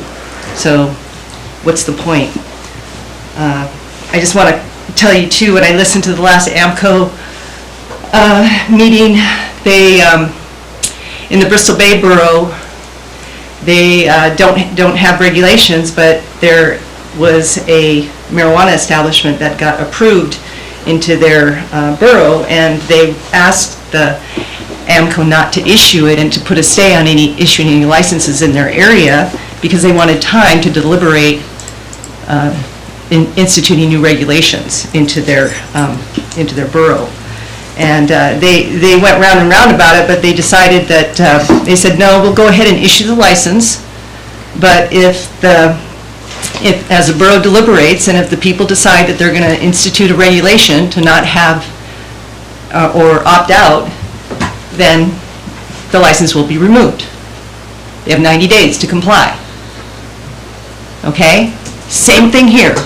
So I don't agree with the attorney either, and I think Mr. Severin has probably had way too many conversations with the existing marijuana establishment's attorney, and I'm just disappointed that you guys wouldn't press the issue. So that's all I have. Thank you. Okay, anyone else? Okay, come on. Best for last. Okay. Okay, again, Sarah Tugas, inside city limits. Uplands. I encourage everybody to watch every single PACAB meeting, the council meetings, and all of the user groups that have come forward regarding the uplands. I've watched every single one, and there's a lot of good concerns there, and you guys all need to watch before you make decisions on there. For the record, grandfathering in, I just want everybody to know, I went through the appeal process, just so everybody knows for their knowledge, DOT does not grandfather in driveways. So if somebody tells you they have a grandfathered in driveway permit, DOT does not do that. Just in the future for your knowledge if it ever comes up. Lastly, well, it's not last, I have one more thing. I've been texting with our vice president of the Seward Tsunami Swim Club, or as my kids like to call it, the Seward Salami Swim Club. So our funds are used that we fundraise for. They're used for scholarships. They help with our children's fees. They keep them low. I have friends in Anchorage that pay almost double a month what we pay, and they can be pretty expensive. They're used for travel. They're used for coaches. They're used for pool time. They're used for lifeguards. Parks and Rec, we've teamed up with them this year, and they are amazing. Cannot say enough stuff about them with their weight room, but just so everybody knows, the Seward Tsunami Swim Club has officially broken every record of Swim-a-thon, and we raised $41,195, or $41,195 this year, and that is the highest record Leslie Jacoby ever remembers. Great job, kids. Hopefully we still have a pool next year that we can use those funds on, but that's a different day.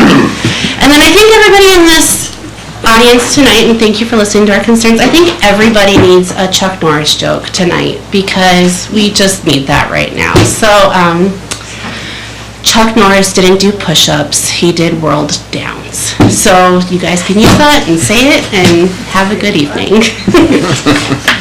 Thank you. Anyone else? All right, I'll bring it back to council and administration comments. Come on, guys. Okay, I'm rolling back to citizen comments. Okay, Doug Schessler, Inside City Limits, Public Works Director, and just thank you for passing that tonight, but I haven't even announced the CAT. We just got another grant, another $850,000 and $850,000 forgiven on it for Forest Acres water line replacement, that we had a bad water line coming up over there, Birch Street. And so that got passed, and it was a good thing.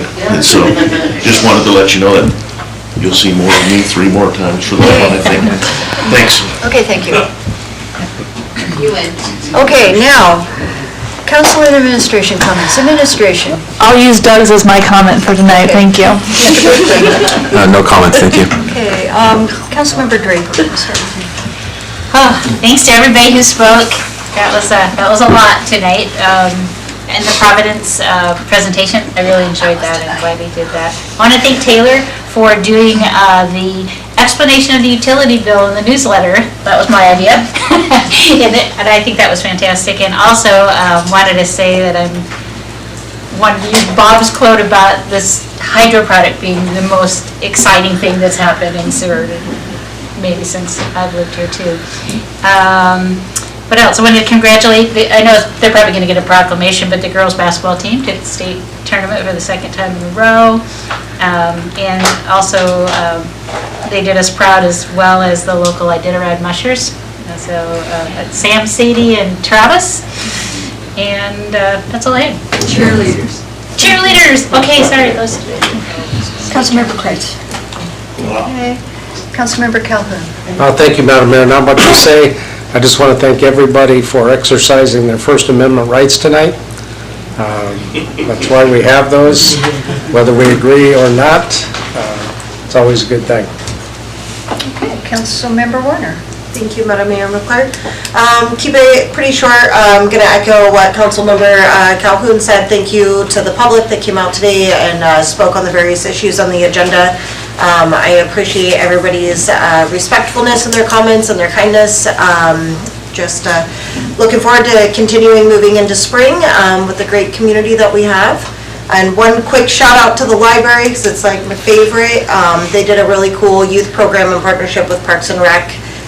We extracted the DNA from a strawberry, so that was really fun. But thank you. Okay, Councilmember Barnwell. I'm going to pass. Wow. Okay, Vice Mayor Osenga. No comment. It's late. Okay, well, I just want to echo what others have said. It was a very full evening. I really appreciated the time with Providence. We learned stuff that we didn't know, and we need to get together more often and work together.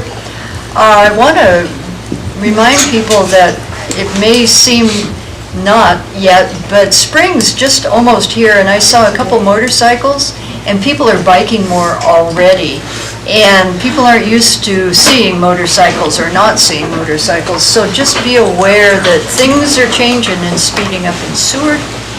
Any last comments? Okay, I will adjourn us at 10:00.